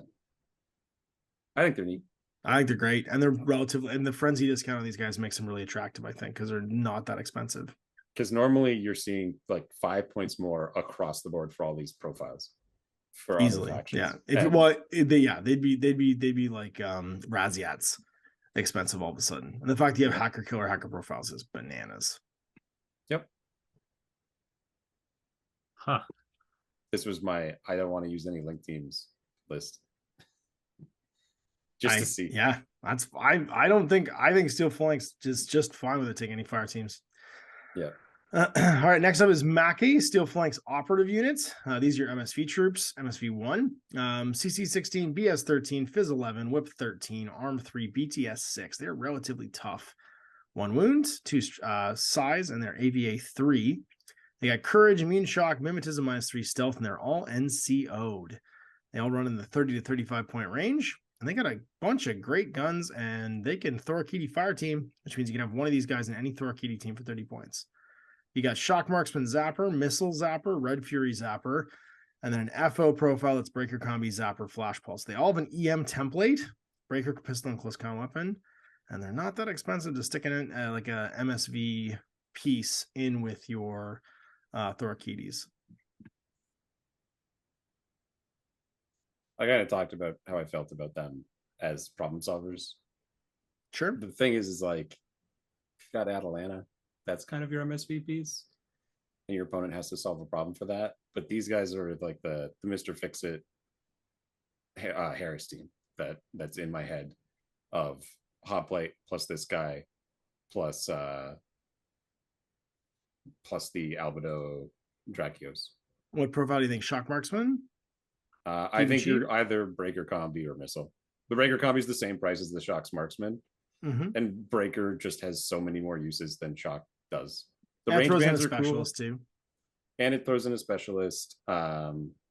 And the Hoplite can be your point man if everything else is normal. If it's outside 16, yeah, and he's all of his abilities are outside 16, like every weapon pretty much. I guess the multi rifles aren't, but these are I'm going in because there's a special thing I have to deal with, because that's the MSV guy that I want to kill, and either Breaker or Missile Launcher, like one of the two of them.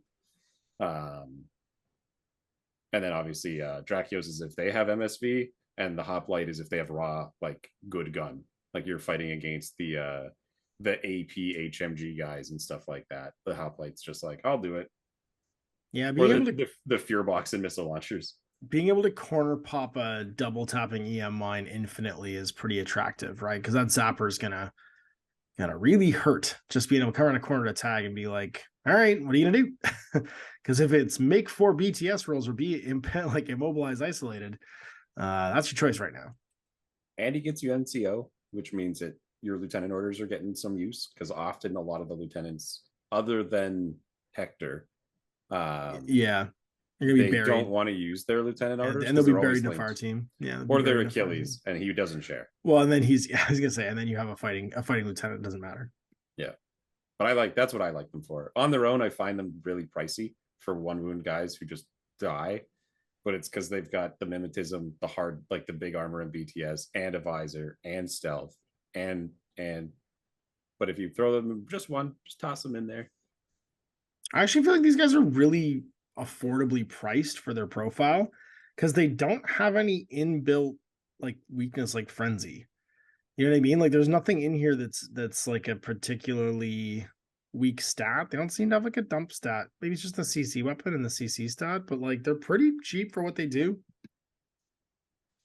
Yeah. Well, there we go. So there's your point man piece for Owen's mixed link of freaks. We're on to Nesse Alke. This is the Thorkidi Warrant Officer, another special character with 3 profiles, 2 of which are NCO.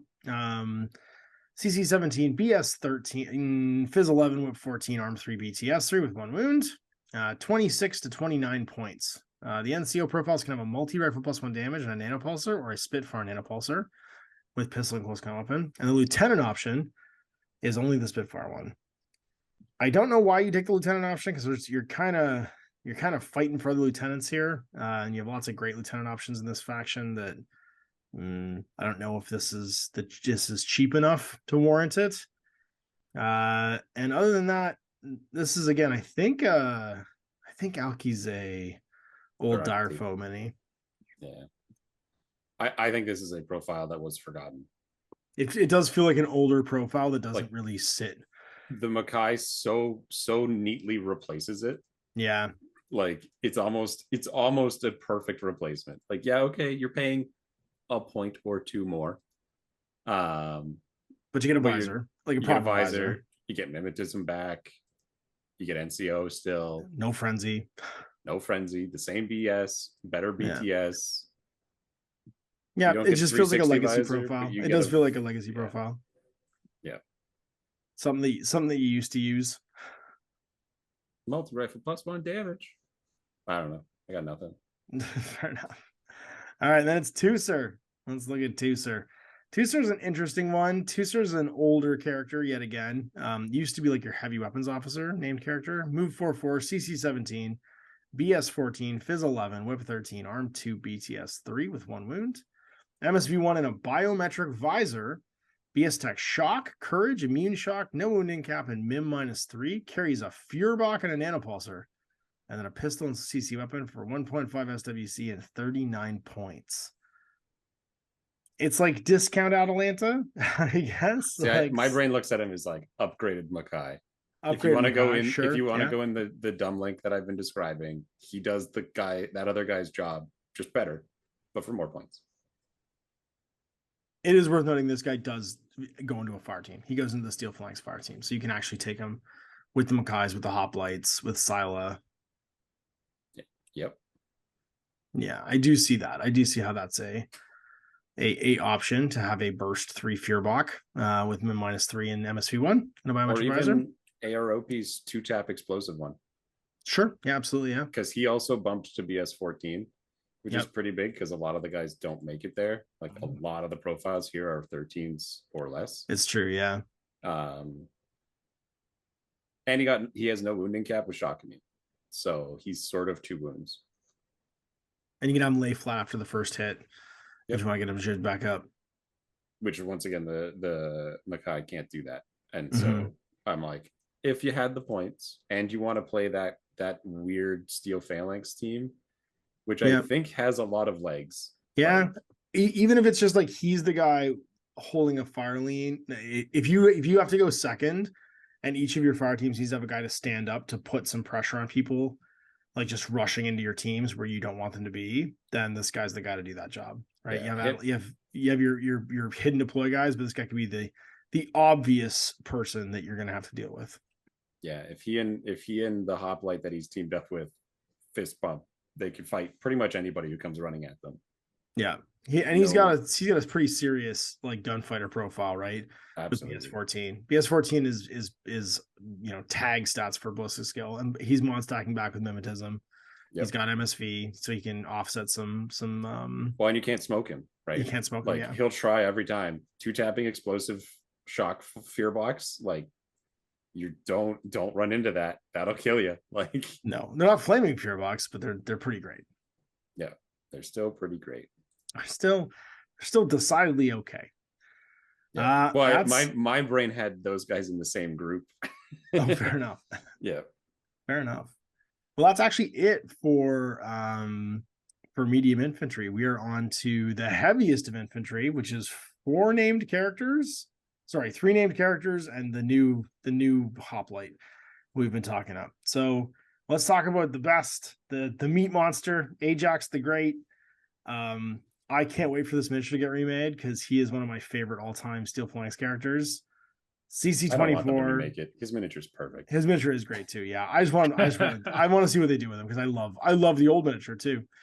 BS13, Phys 16, Whip 12, Arm 5, BTS 6, 2 wounds, size 5. He's BS Tech +1 damage just because they had to build his Gunslinger for his giant hands. BS Tech +1 burst, so all of his guns get +1 burst. Martial Arts level 3, Berserk +3, Courage, Dodge +2 inch, Natural Born Warrior, Immunity Shock, Mim -3, Stealth, no wounding cap, Impetuous. He's got an FTO option with a combi rifle, nanopulsar, AP heavy pistol, and explosive close combat weapon, and a forward deploy +8 combi with the same weapons, basically, for 39 or 46 points. This guy is like, he wrestles bears for breakfast. He's amazing. I love him so much. I'll never understand the forward deployment one. No, he's just a point man. I've never been able to justify it. I've tried to figure out ways, but like he doesn't want to. Well, he doesn't want to be alone in a hacking net. He has stealth for his active turn, but he's only whipped 12 because he's dumb. He's just a big meat tower. He's basically just like, he's the first try at making Achilles' body, and it's just too huge. So he's not great at resetting off problems, which means he gets targeted really easy. He can get isolated really easy. No, the FT option I think is where it's at. It's for deployment for 7 points, and that's all you get. Especially because he was built in Impetuous. Like he's not Frenzy, right? Like if he was Frenzy, all right, I could have cover the first turn while he's doing his rampage, maybe. But like, but the fire team buys that off too, right? So it's so much better, right? All of a sudden. Where now he's min -3 with cover, so he's 5 dice 8 effectively in cover, right? You can fairy dust him up to BTS 9 if you want, and then he's 5 dicing combi rifles back at you. Yeah, 5 dicing Spitfires because remember they're all +1 damage. Oh yes.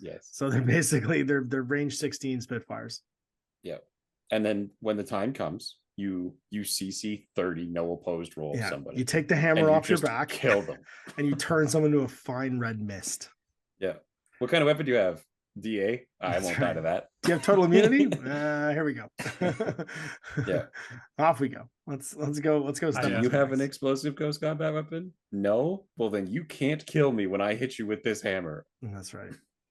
He's fantastic for his points, especially the FTO at 39 points. I think linked. What do you think about him, Dan? I was surprised when he's like, I'm gonna shoot you with a combi rifle. I was like, oh, it's just a combi rifle. Oh god. There's so many bursts. It is hurting. And his damage 14. Yeah, he will fight damn near anything. He's actually weirdly incredibly good at fighting tags. He can't usually use his combi rifle to hurt them, even at 14, right? But he uses it to get, he uses it to keep them pinned down until he takes the hammer off his back and then berserks 8 inches directly at them. Because Berserk and Assault are combined now and fights them at CC 27 with an explosive close combat weapon and no miss state. Isn't it CC 30? Oh, he gets his martial arts. That's right. Sorry, it's CC right. 30. That's right. He crits on 10s. He crits on 10s with his explosive close combat weapon. That's damage 16. That's damage 16 and just explodes whatever. Yeah. Seems good. Yeah, I like the idea of him just buttoning tags, just like Yeah, it's just like he's kind of like a tank. Yeah. Yeah, he just kind of keeps them like unsteady while he advances and then walks over there and caves their heads in. Yeah. I'm gonna shoot you with my DA or my multi HMG's explosive round. I'll dodge it. And then I'll come and hit you with my hammer. Yeah, don't try to hit him with a flamethrower either, because he's an 80% success rate at dodging all the templates. And he's gonna move 4 inches into melee with you, and then you're gonna die. Yeah. It's not ideal. Oh, I didn't even realize he just had a base Fizz 16. Yeah. Yeah. Oh, yeah. When I said he's a meat monster, he's literally just like a tower of post-human muscle. Too bad he doesn't have grenades. Yeah, that's just go get him out of booty. That's it. You gotta go. You always send him to the panoply and look for grenades. I like that he almost has grenades. the same stats as McMurrow, but McMurrow has better whip than him. And McMurrow's 12 points cheaper. Yeah. McMurrow can't link and doesn't have a 5-shot combi though. It doesn't have BTS. Or mimetism. Yeah. Honestly, I'm a big fan of anyone with a hammer. Yes.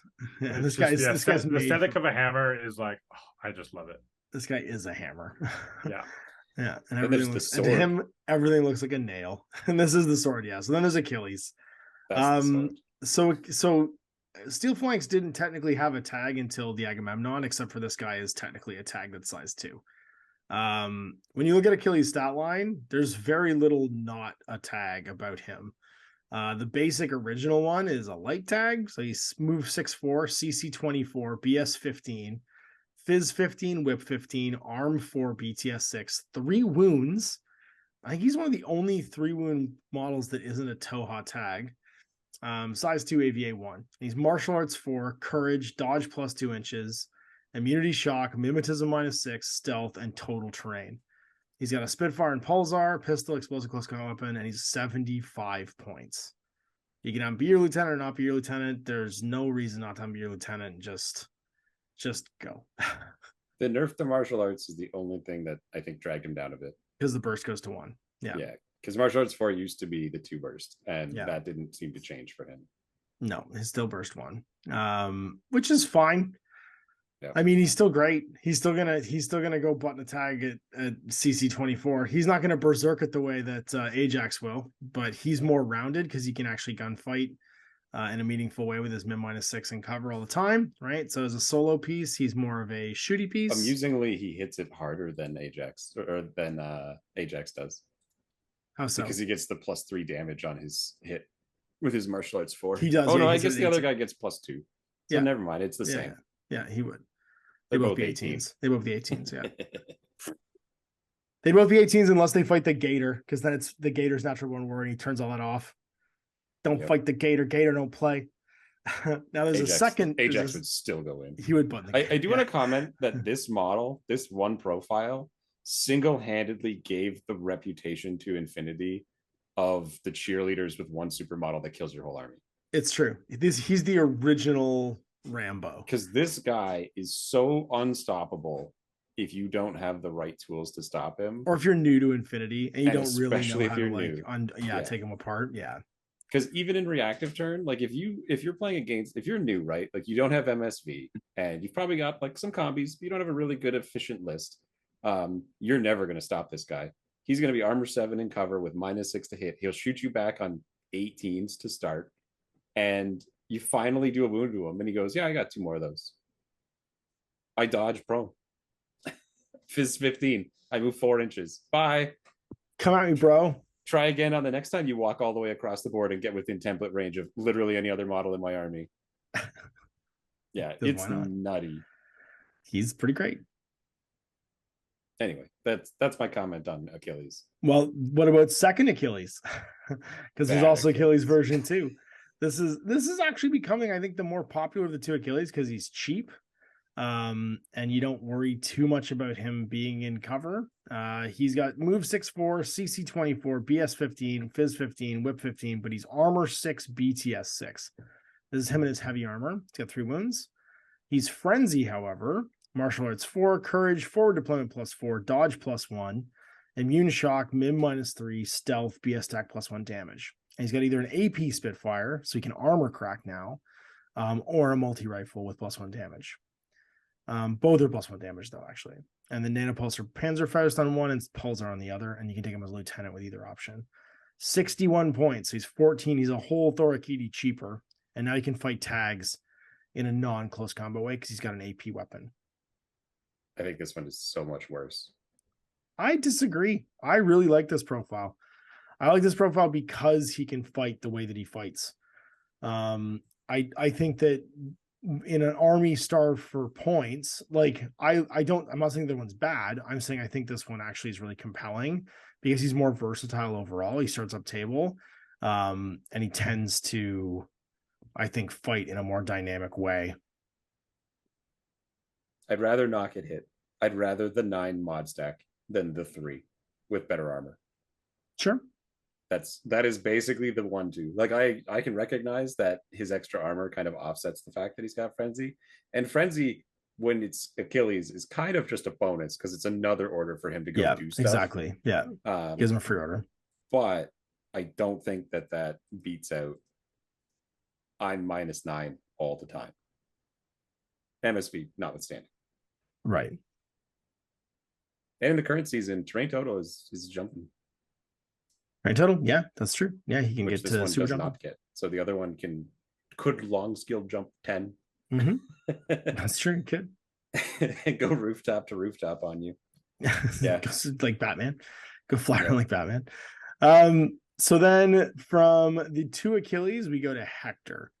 So I guess I should just drop button up. I think it's, what are you trying to do with Achilles, and how does Achilles fit into your larger group of fire teams is the question to whether or not A, you take Achilles, or B, which Achilles you take. Although I do think that when we come to him later on, the Agamemnon does give some reason to not take the 61-point Achilles, because he does kind of the same job.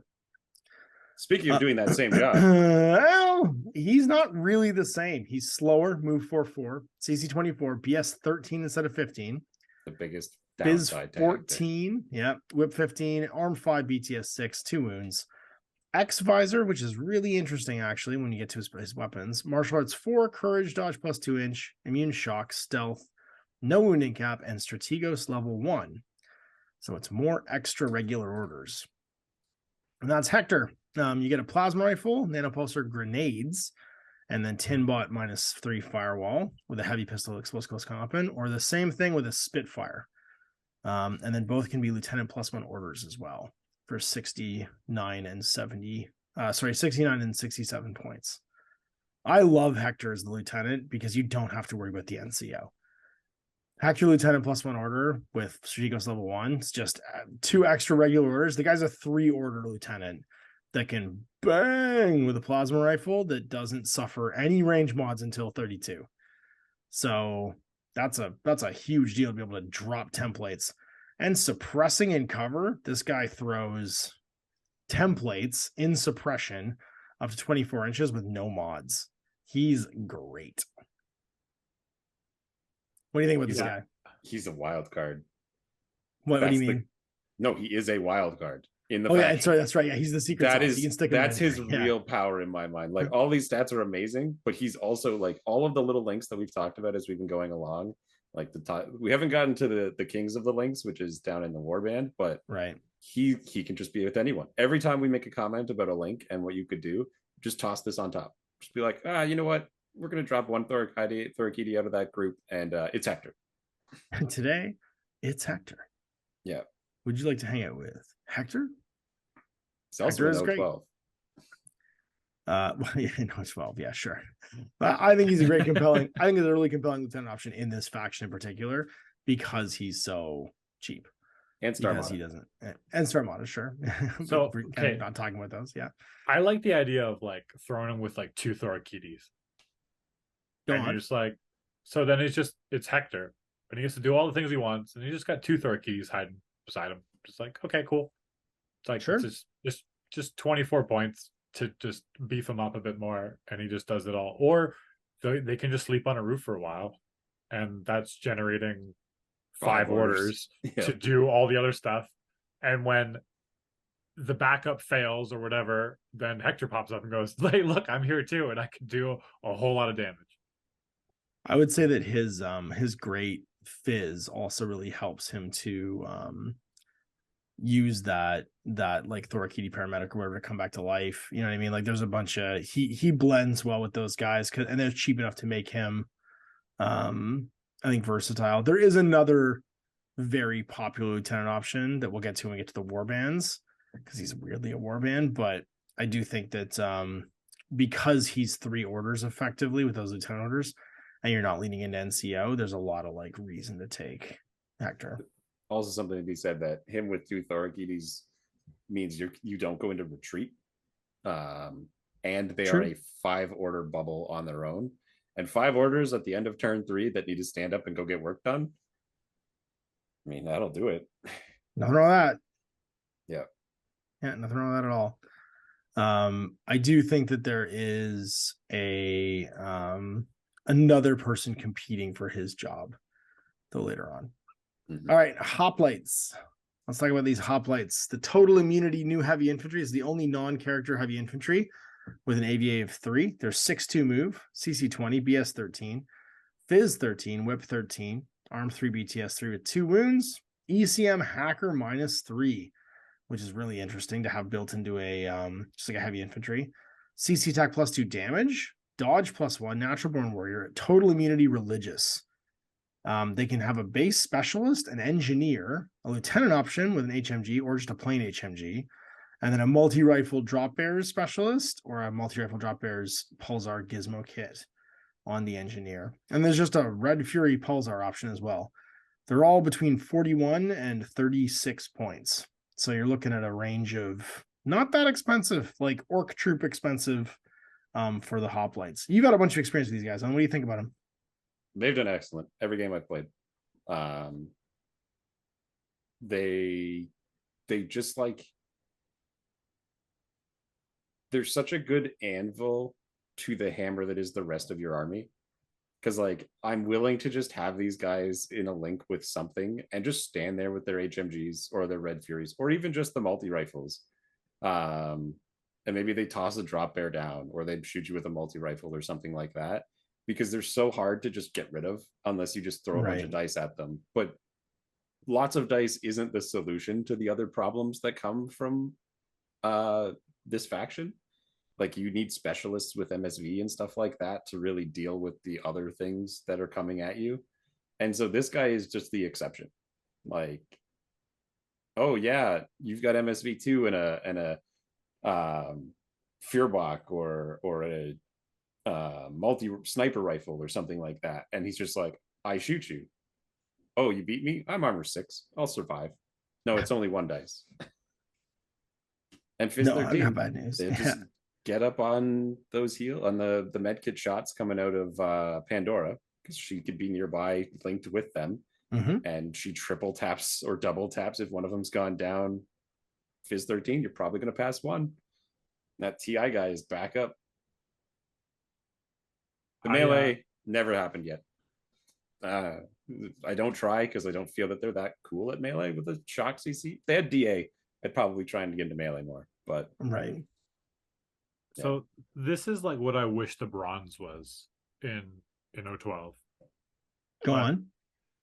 Because the bronze is like 50 something points. He is really expensive compared to this. So Yeah. basically, you get the 10-point discount, and it's like these guys again. They're a little bit worse in melee. They have one less armor. they're only but kind of worse in melee though, because they are natural born warrior with a bonus to damage in melee. Mm-hmm. Yeah, I know the guess bronze is way better, but the bronze has like the ECM close combat yeah. weapon, which is DA plus, you know. Yeah. So it's really good. But the bronze are also 4/4. Well, the hoplites are 6/2. I mean, the bronze have climbing plus, but it's just kind of like, I don't know. I feel like these guys are discounted enough as a heavy infantry with total immunity that they fit a good spot. Like, I like their profile. Right. I wish I had that option in 012, and I would definitely play a lot more of it. Well, the bronze is just that extra 10 points is like so much. Well, it makes it hard to make a fire team out of them when your starting cost is that high. I mean, the bronze is going with other things, right? But yeah, that 10 points means you can have two and an extra, cheapo guy. You have two in Pandora basically if you want, as opposed to having to just have one and some cheap filler. I do also really like the HMG Hoplite with Tusser and Drakios as a trio. As a, like, it's 100 points. It's no joke for cost, but you can fight literally any mechanical combination of rules with those three guys.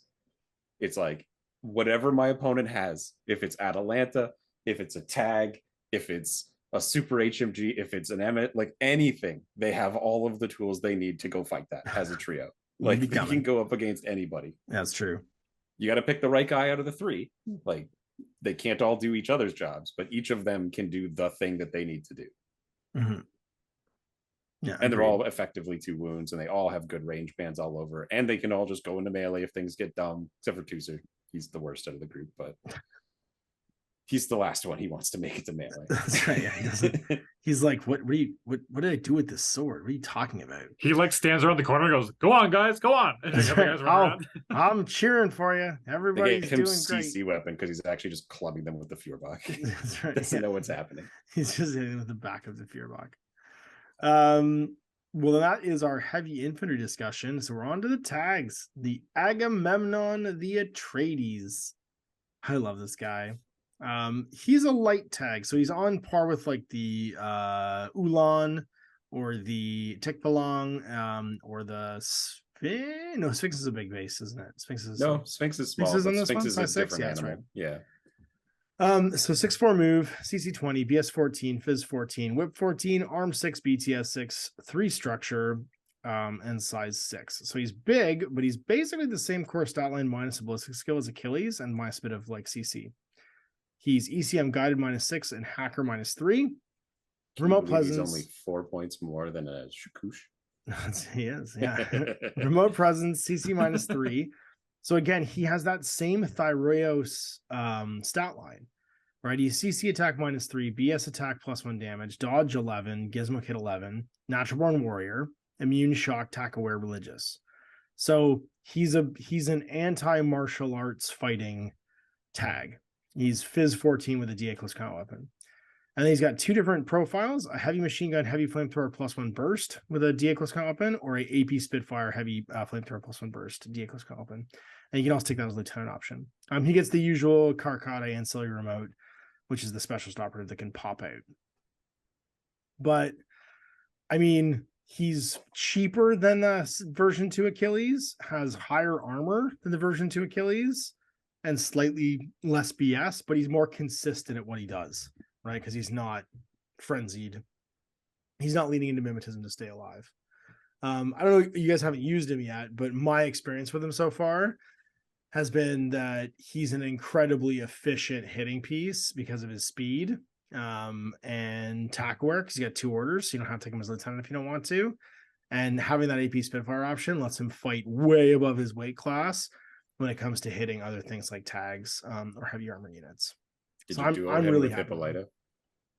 You could do him with Hippolyta, yeah. Well, I was asking if you Some did. smoke. I did not. I could. I have both those pieces painted. Yeah. I definitely could do that.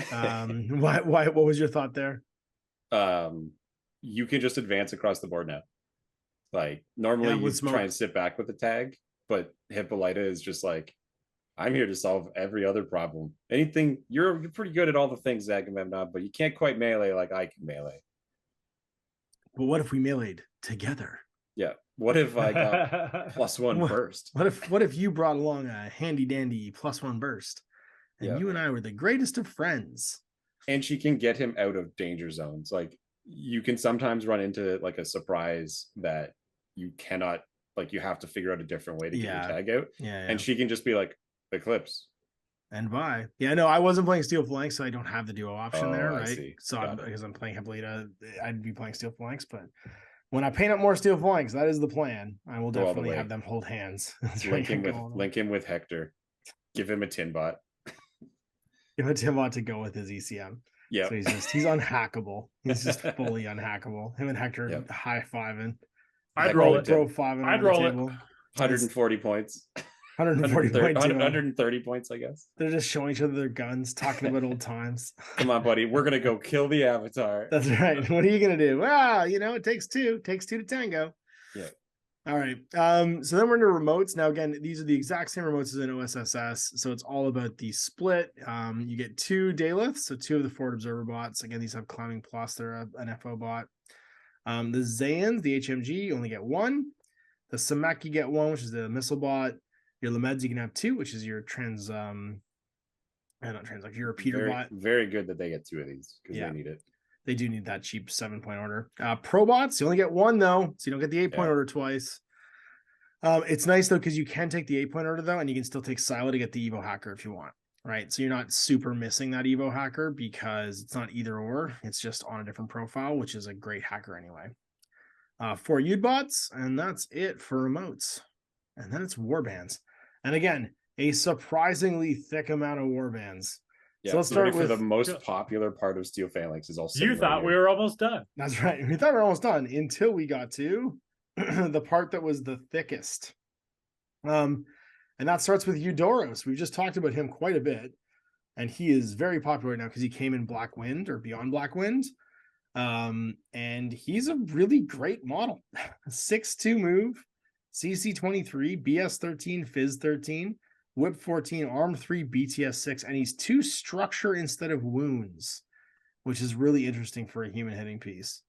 Martial Arts 4, Courage, Dodge +1 inch, Immune Shock, Mim -6, number 2, so you don't lose your fire team bonus if you lose your point man and he's still in the team.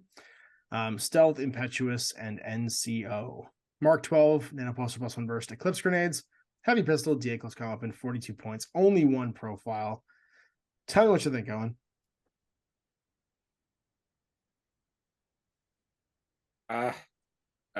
It's between him and Hippolyta, isn't it? It is. Hippolyta's just better. She's just better than he is. Like, is she though? Yes. Why? Say why. Okay, first she's cheaper. She's not specialist, so she's slightly cheaper. She's 40 points as opposed to 42. Right off the top. So right off the top, for the cost of nothing in this army, she's cheaper. Okay, go on. She's got an extra Fizz. She's got an extra CC. Okay. She's got Super Jump. Yep. She has a Breaker combi. She's better than the Mark 12. Is it? It's got as good as range bands. I think they're good for different reasons. She has an explosive close combat weapon instead of a DA close combat weapon. And she has wounds, which I think is actually a benefit because of Pandora in this faction. Well, the nice thing with structure is you can heal right away as opposed to waiting to go down. Okay. I'm just saying, engineers you can heal him right away. You can get him back to full before he goes back into the fight. Wait, I think Hippolyta is a great. Can you not shoot med kits at people that have lost a wound? No, they have to be unconscious. Can't target somebody who's not unconscious with a med kit or doctor. Really? Really? That's right. Only repairs can happen on conscious things. I had no idea. And now you know. Now he's half the battle. So I get what you're saying, Owen. I think Eudoros is a far better fire team member because of number 2 NCO and specialist operative. I also like his impetuous getting controlled. I think he's a fantastic fighting piece. I think he brawls at range a little bit better than the Hippolyta does. And yeah, and that's my, I mean, I think they're so similar. It's just it's degrees between the two of them, but I do see your argument. I think she's a better warband for what warbands do piece. I think Eudoros is a better versatility piece, also going off and fighting with a fire team.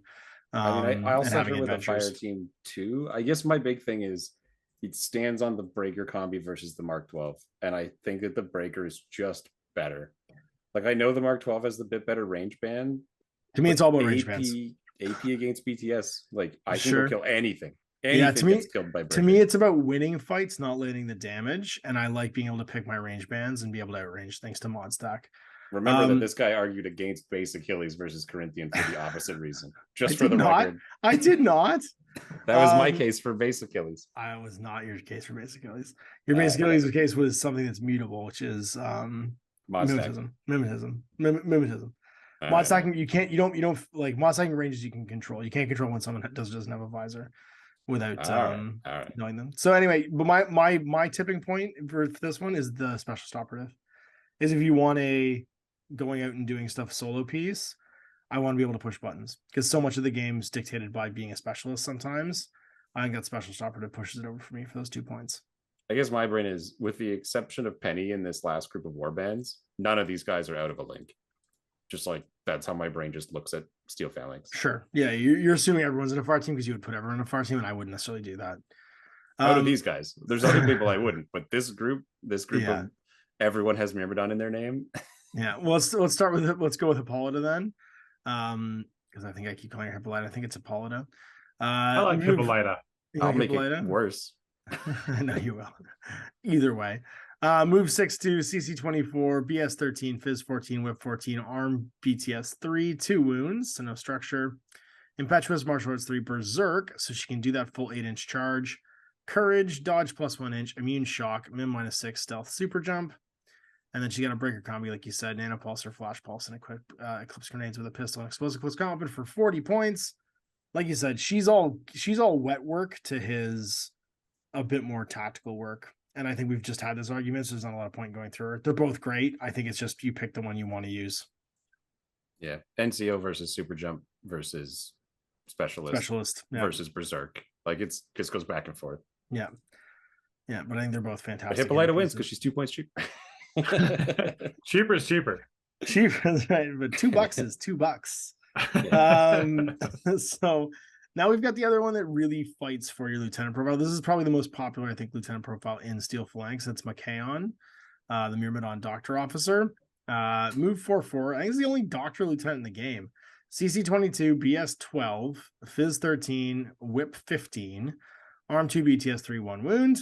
He's got a med kit, Martial Arts 3, because he's a killing doctor. Courage, Dodge plus 1 inch, Frenzy, Immunity Shock, Doctor, Min -6, Stealth, no wounding cap. He's got a Con Rifle, Nano Pulse, or Eclipse Grenades, Pistol, DA Close Combat Weapon for 36 points, and he can be your lieutenant. I love this profile, but it's so weird to have a fighting doctor. Like, wait, where's his shotgun? It doesn't have doctors exactly. were supposed to have shotguns. Nope. And this guy's got Eclipse Grenades and a combi rifle, and he fights. CC 23, Martial Arts 3, Fizz 13, DA Close Combat Weapon. This guy's great. Like, kind of everything. So he's a really good pocket fire team member. They're probably going to know who your lieutenant is if you're taking Machaon, but if he's standing behind the meat wall that is Ajax, you're probably not super worried about somebody getting to him. And then he can kind of take care of himself because he's Min -6, Arm 2, BTS 3 with Stealth, no wounding cap, right? Like, he's not bad at taking care of himself, and he can always just bamf into Eclipse Grenades and disappear. And then it's like, come fight me. I'm not bad in melee. Have you used him yet, Owen? I have not. I'm too caught up with just how valuable like Hector is, because like I like the hoplites a lot, and so I keep going back to Hector. Yeah, I mean, him being effectively 3 orders to anybody is great. Like, why not? Because he's like twice as many points, obviously, but still he's twice the cost of Machaon for an extra order. but it kind of 2 extra orders because it doesn't tie it to NCO. But then he's got a plasma and 3-ish wounds. Like, now, the one thing I will say is this faction is not very loss of lieutenant resistant. So you are kind of gambling with your lieutenant dying if you have like an obvious lieutenant or if you take a fighting lieutenant. So this guy is a nice backline lieutenant to kind of hide that. Although you do, and we'll come to it in a minute, you do have options for some chain of command stuff if you want to build it in. But it's literally the most telegraphed chain of command of all time. Yeah. But I mean, in the same way, Machion is not an easy thing to just get rid of. This is just Machion again, but slightly better at melee. Yeah, like, exactly. Yeah. So let's talk about that. Let's talk about this chain of command, which is the Myrmidon officer. So move 4/4, CC 23, BS 12, Phys 13, Whip 14, Arm 2, BTS 3. It's literally Machion stat line. Frenzy, Martial Arts 3, Courage, Dodge +1 inch, Mim -6, Stealth, no winning cap. Literally just Machion again, but not a doctor. Boarding shotgun or combi rifle, nanopulsar, smoke grenades or eclipse grenades, chain of command, 34 points and 1 SWC. So the chain of command does cost you an SWC in this faction, or you can just straight up take him as your lieutenant for 29 points with either of those profiles, either boarding shotgun eclipse or combi rifle, nanopulsar, smoke. And they got pistol and AP close combat weapons. So like you could take the same guy and have him be a doctor and then take one of these guys on top of it. Yeah, the 6-point discount though means that you get a net rod, or actually it's 7 points. So you could get the Lamed. So you can like get an extra order for the Myrmidon officer versus Machion. Definitely. Oh, sorry. Yeah, no, for the lieutenant, just the lieutenant version. So, and you still get the same basic defensive profile plus boarding shotgun eclipse. I think there's nothing wrong with that. Yeah, or combi rifle. I like the eclipse because you can combi just rifle disappear. Sorry. Yeah. I like the eclipse because you can just disappear if you need to against a visor. Yeah. And if you're fighting, you're probably already in trouble and you're probably already up close. Yeah. Also true. What was played against me, which I thought was pretty good, was there was a Myrmidon officer back on a roof with what's the sniper Atalanta. double tap? Atalanta, yeah. And so it's kind of an expensive smoke thing. But it protects your lieutenant. But then it's also the chain of command. Myrmidon. The problem with that is if you get missile launched and your lieutenant gets splashed by it, you're dead. Right? Like you got to be careful standing that or putting that officer next to Atalanta up top if your opponent's got any kind of template weapon, right? Well, he's not close to Atalanta. I'm just saying, prone and throws it like. There needs to be a spot on the table to do that, I guess is what I'm saying, and then that's fair. You're making yourself vulnerable. But I mean, there's always a spot though, right? Because you can hide behind it and you can throw it at the corner of the building and it goes up. And yeah, for sure. And that way, Atalanta like never loses unless they also have MSV. Yeah. Well, unless you roll 19s and 20s, which I consistently do. So far in my one game with Atalanta that I played this edition. Yeah, what happened to me? I was like, "Hey, I have a TR bot in cover. Okay, I'll shoot back. Oh wait, I'm hitting on -1s. Okay, I guess I'm not. Free. Yeah, I should have dodged. Shots. Yeah. So Myrmidons themselves all have that frenzy, martial arts level 3, courage, dodge +2 inches, Mim -6, stealth. They are discounted through that frenzy. So move 4/4 base, CC 21, BS 12, Phys 13, Whip 13, Arm 2, BTS 0 with 1 wound, and you have to 6 of these guys. You can have combi rifle, nanopulse, or smoke grenades, and with either a DA or AP close combat weapon, Spitfire with nanopulse or smoke grenades and an AP. Chain rifle, the cheap one with nanopulse or smoke grenades, is the one Dan's talking about, lying on a roof. And then boarding shotgun smoke grenades for 24 points with an AP, and a hacker profile with a combi rifle, nanopulsar, and smoke grenades. Now, these are kind of your meat and potatoes warbands. You do want to keep them in fire teams, though, so that they can leverage that mimetism -6 and frenzy. And they're a real mix of like gunfighter, melee troop, short range peace trader. They kind of do it all. Have you been playing with lots of Myrmidons or mostly Thorakides, Owen? Almost always Myrmidons. And why is that? Like 16 points. Like you just slap that on everything. Like I've been running usually 10 model lists where it's pick a named officer, give them 2 Myrmidons, and then just triple it and Atalanta. and then variants as I've tried out the different ones. Throw Pandora into one, throw like somebody else into another one. Yeah, so it's like this one has Hector, this one has Hippolyta, and this one has Pandora. It's like, oh, that's pretty fun. Let's try it with this character or that character or whatever. Like you can just go through them, feeling out which ones you like, and they're just like, you get so much work done for that 16 points. And I don't look at really the other profiles in here very much because I find them as like I'm just stapling one of these on. Like I'm not building a team of Myrmidons. Or two. I mean, that's kind of the nature of this faction though, right? You're designing little fire teams with like a point man, and then they have their filler profiles, and then those filler profiles either support that or they don't. So I think the Myrmidons and the Thorkeys between them, it's kind of who do you want to have with who. I think that Hector, for instance, loves being with the Thorkeys because he doesn't necessarily need that. He'd rather be with cheap troops that augment him, like a paramedic or whatever. Whereas if you have Pandora in a unit with, well, let's say Ajax and a Myrmidon, they do all the other jobs you want them to do, and they do them really well. I find them just like, and I've bumped them up and brought like the combi versions, and I did bring the hacker before, but yeah, just that little chain rifle guy being stapled in there to just fill up points, and also being like a no joke enemy.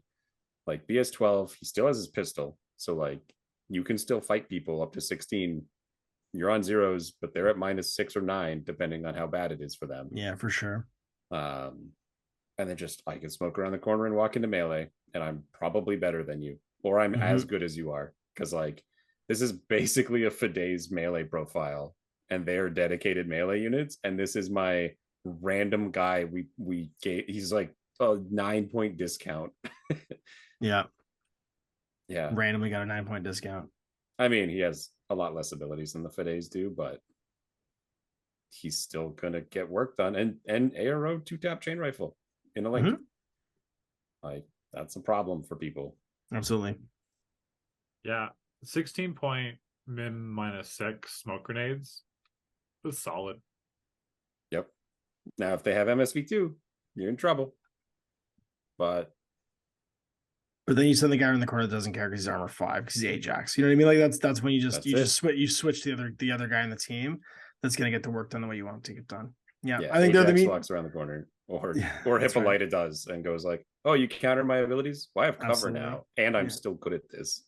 No, we're definitely looking at the they are the meat and potatoes along with the Thorkeys of like what makes up the body of all of your different fighting warbands. Yep. All right, so we're on to the last two profiles. The first one is your Adventure Time Amazon Warrioress Penthesilea. She got a glow up because she got a second wound. She used to be no wounding cap. She's a lot like Hippolyta. Previous profiles weren't as attractive because they only had no wounding cap. With a solid 2 wounds, though, and an 8-6 move, CC 23, BS 13, Fizz 11, Whip 13, Arm 1, BTS 3. She's rocking. Motorcycle, Impetuous, CC -6. She got that eye coal. Bioimmunity, so she's always on her BTS 3 if she wants. Courage, dodge +2 inches, immune shock, min -3, and specialist now as well. She can button push. SMG, +1 burst nanopulsar, smoke grenades, pistol, and a monofilament close combat weapon. She is dangerous at pretty much all ranges. She's like a super motorized bounty hunter. I really like her, to be honest with you. Like, I think she's a great profile. And even off the bike, she can get a whole bunch of work done. She can use that bike to deliver her into melee. And she's not quite Penthesilea, but she will monofilament with smoke grenades a tag and just stab it in the heart. She also made it to CC 23, so she has no failure state against the martial arts folks. Yep. So like she's going to impose a negative that's worse than the positive that they're going to get while still having a always hit mode. Like, yeah, no failure outside state. of the natural born warriors, everyone's going to a 19 or less, whereas she never will. Yeah.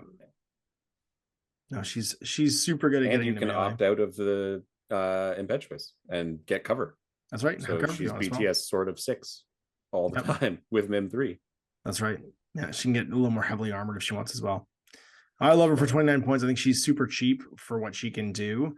And you don't have access to a ton of midfield like brawlers and peace traders. She's not really a peace trader because she's expensive, although the 2 wounds does allow her to go in with her double hit nanopulsar and, you know, like clear to warband if she wants to. I think she really shines at hunting with that smoke grenade and that bike, a really expensive, like vulnerable to melee piece. She will put a lot of hurt on that, because if you go and fight a tag, it's only CC 16 through smoke, and you're dropping it down to CC 10 at 23. There's a really good chance you're just gonna you're basically looking at an 8+ to a lot of tags can't even hit you, right? Like you've just won no matter what there, and that's a monofilamental hit, and then it's bye. Yeah, I kind of wish she had like the -6 the para weapon just to be like -12 tase people. Yeah, just to tase the shit out of people. Yeah, she walks in with a taser instead. Well, we got one profile left, and that's Phoenix. This is a very like old miniature at this point, like lots of the Steel Phalanx models are, but I still think a great profile. You get a lieutenant or not lieutenant option. He's CC 23, Fizz 13, sorry, BS 13, Fizz 13, Whip 14, Arm 2, BTS 3 with 1 wound. But Martial Arts 3, Courage, Dodge +1, you get that Myrmidon profile, Immune Shock, Mim -6, Stealth, no wounding cap, except it's Mim -6 with a heavy rocket launcher, nanopulsar, smoke grenades, DA close combat, and a heavy pistol. A Mim -6 heavy rocket launcher is terrifying. Who's also right? linkable. Like never also linkable. The yeah. whole time they're linkable. That's right. So we're talking about Burst 3 with Mim -6, fighting any poor son of a gun outside of 13 with big blast templates. He will annihilate fire teams standing too close together. He will take big chunks out of like anyone silly enough to sit on a rooftop when he climbs around. And his mod stack combined with that template weapon can be horrifying. He can be oppressive in the reactive turn as well with Burst 2. And those little cheap Myrmidons, like when you bring him to 4, it bumps him to BS14. Like that's no joke. It's a big difference to go BS14 in 6 cents. Yeah. And he's not that expensive, right? BS13, but BS like +1 burst all of a sudden. 14, like sitting on top of a roof or something as an arrow piece. He can really hold things down. And I've had him single-handedly sit like in a back third corner of the board, watching most of the table from an elevated position, just raining missiles and being almost impossible. Like once, if you win that fight against the one MSV piece that can maybe take him down, then he just kind of freely like locks down the board visually for the rest of the game. He's definitely another one of those. I don't want to say like noob crusher, but that's how I feel about it. Where this is a single model that if you didn't know how to deal with it, you're going to have a bad time. Yeah, if you don't have a counter to a long range band template MSV piece, or Mim piece, yeah. Oh, did you not have a template weapon? And he can just stand there and like all of the tools that you'd normally use to like, okay, well he's got mods, so I'll get into close combat with him. Or we'll move up to template him, and he's just covered in template friends that are screaming for him. Surrounded by screaming Myrmidons ready to die for him. Yeah, it's real hard. He's like Swiss Guard kind of level, but he's like half the points. Granted, he doesn't have all the armor or the surprise attack, camouflage, hidden deployment, but he gets the link. And he doesn't need it. But he gets the link. Team. Yeah. So it's just like, ugh. 6 cents means he offsets any kind of surprise attack. You can't shoot him from a line of fire if he's in a 4-man team. Like there's a lot going on there. But I do think that if you take Phoenix, you want him in a 4-man fire team. 100%. But the thing is too is that with 6 cents, even if they have MSV and try and smoke shenanigans it doesn't work because you have 6 cents now. You have 6 cents, exactly. So your BS14 right back at them, and now it's just a dice off. But they went from I'm the absolute counter to you to we're fighting even again. What? Yeah, that's right. Wait, hang on. What? You just had to wait a second to declare your arrow? Yeah, that's basically all that's happened here. Yeah. He's template weapon. So now here is the one thing that I will say when we start to sum this up, because we've gone through all the profiles now on the list. Because you have so much AVA1, a lot of these profiles directly compete against each other. And we got in that right here at the end with Hippolyta and Eudoros, right? Where you have very similar profiles starting Jesus, to like every one of these officers compete with each other. right? Exactly. The Myrmidon officer and Machaon a little bit. Like you have these sort of like, here's the role that needs to be done. I'm a lieutenant support piece, or I'm a warband smoke melee short range gunfighter or medium range gunfighter. Like you have someone that you can have one of, or you can have two and just take both. But it's very hard to get to like 3 or 4 because you're looking at all these characters floating in the 35 to 40 point range. And each one of those characters at 300 points is eating up like a solid probably 1/6 of your army. Even as much as we just talked up Phoenix, Atalanta is just little Phoenix right off the get-go, only reversed. Instead of mimetism, it's an MSV. Like yeah, exactly. So you do need to like kind of decide what is the version I'm taking. Because if it's like Owen's saying there, like an aero gunfighter like Atalanta or Phoenix. Well, Atalanta can sit and do it by herself. Phoenix needs you to invest more points in that fire team to get him to do the same job. So it's easy to say I like Phoenix because he's cheaper, but he's only cheaper until you buy 3 naked Thorakides to sit with him, and then all of a sudden he's as expensive as what's his name? Achilles. Like Achilles. You're creeping on Achilles cost for that. Yeah. So there is some parsing to do here when you're writing your army lists of, if I want to have 3 aero gunfighters in this list, how do I spend my points wisely to get that and still have orders? If I want to have hunting warbands like Hippolyta or Eudoros, do I want to have Pentathlon instead of one of those 2 and then take the other one, right? Or do I want to put them in a fire team?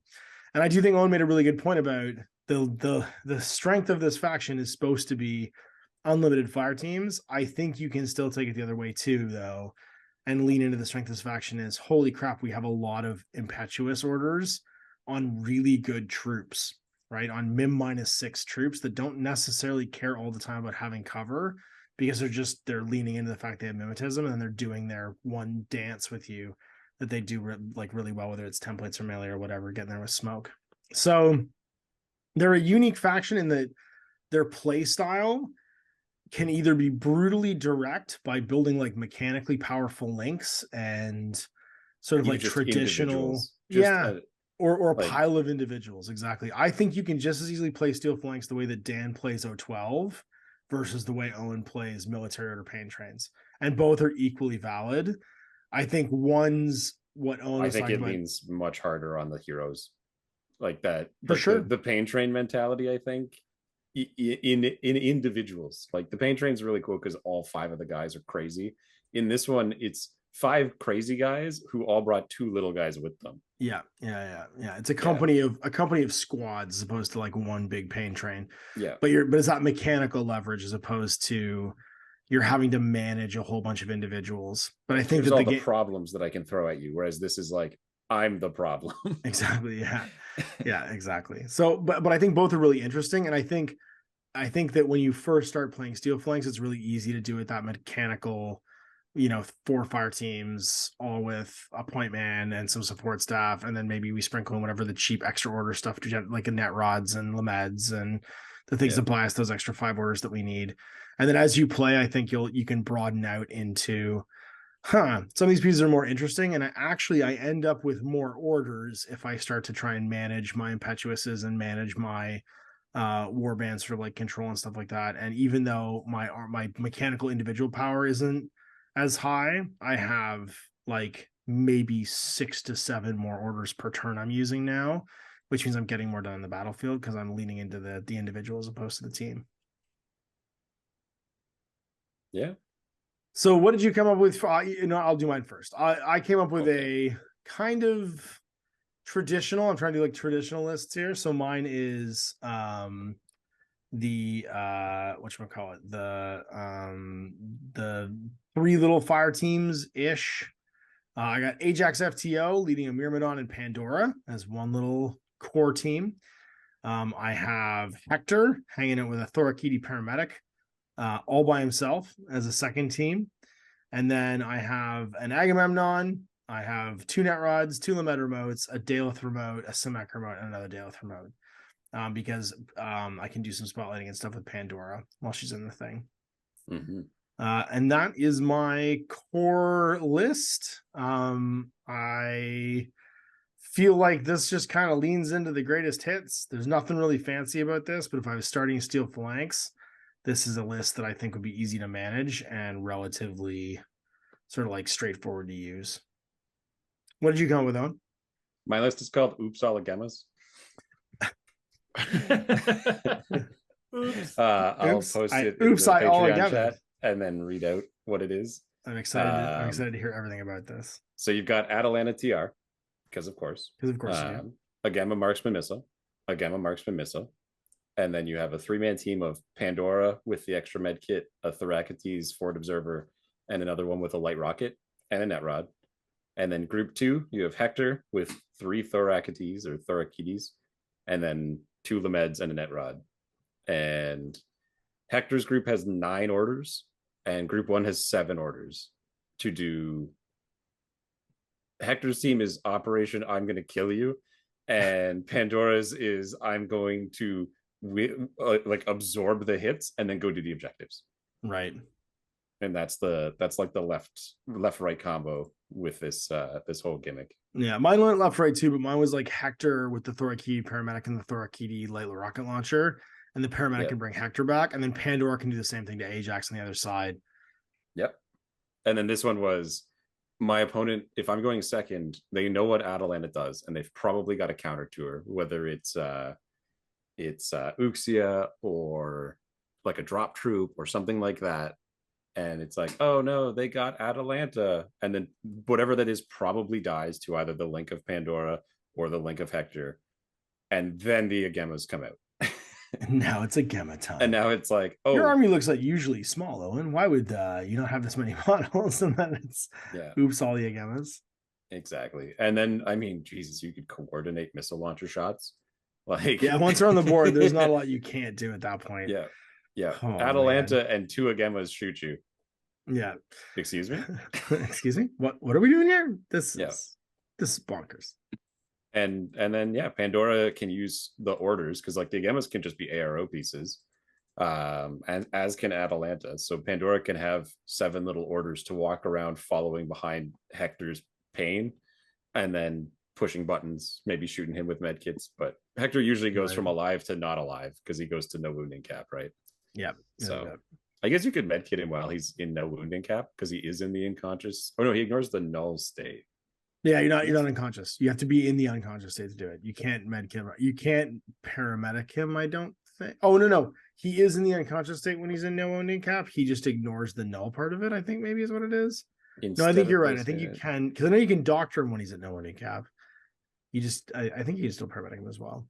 Yeah, he ignores the effects of the null label of the unconscious state. That's right. So he's unconscious, but he's walking around. He is in the unconscious state. Thus, you can shoot him with a bunch of medkits. Yeah, that's right. You can still plug him with a bunch of and it actually does stipulate the user can be targeted by equipment such as medkits, doctors, regen, blah, blah, blah. Right.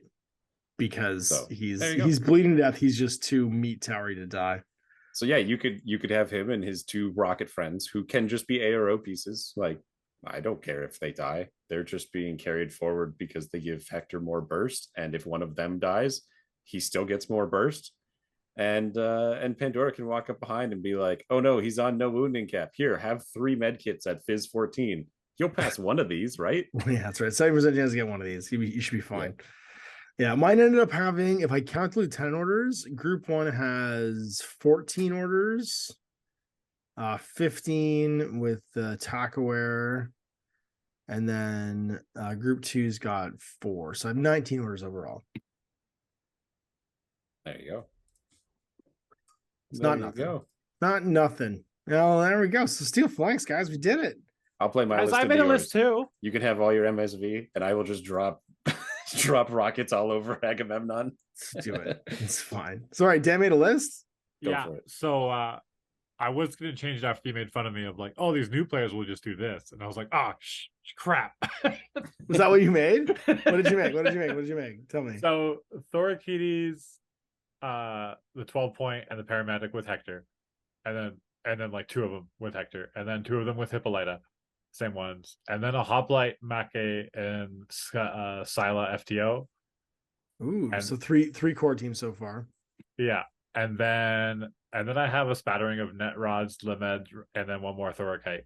No Thorokite. So I got. Did you get to 15? I got to 14. Nice. But it's kind of like these, it's the point man with the Thorokites like trailing behind me, like, you could do it, buddy. That's and right. Everybody's got 2 cheerleaders. Yeah, everybody's getting back rubs from the paramedics.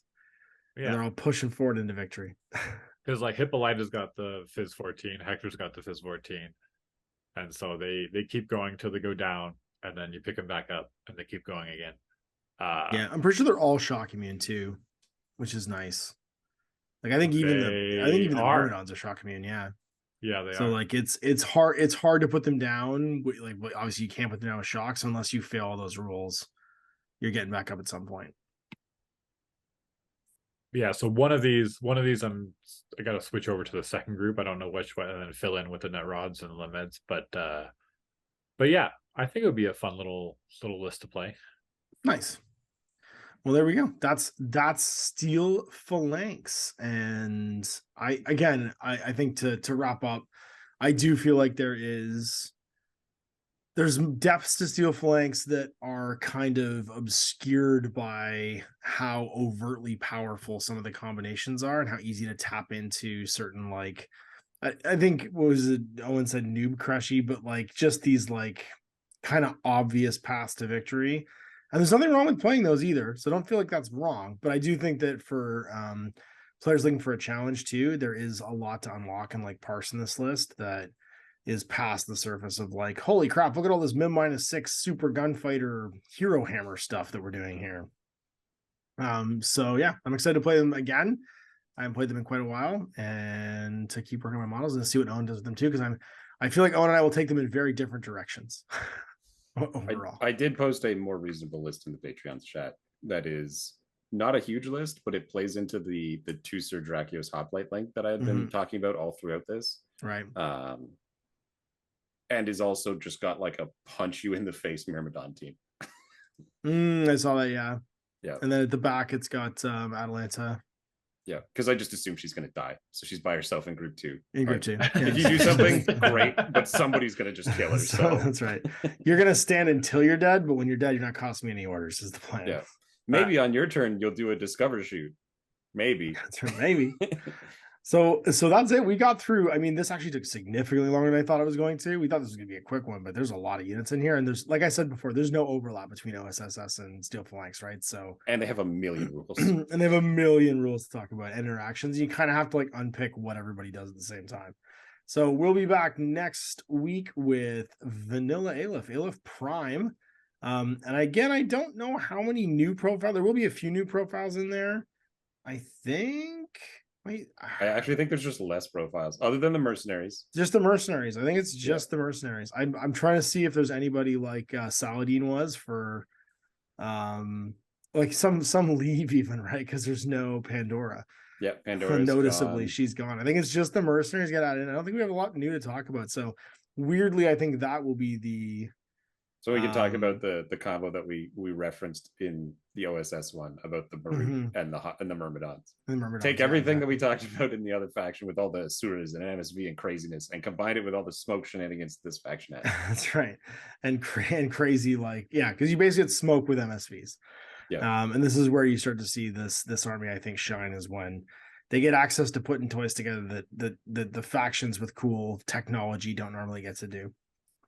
All right, well, there we go. So thanks everybody for listening. Thanks for our patrons for making this possible, and Owen and Dan for you guys hanging out with me for like 2.5 hours now for getting this done. And we'll see you guys next week. Good night, everybody. Bye.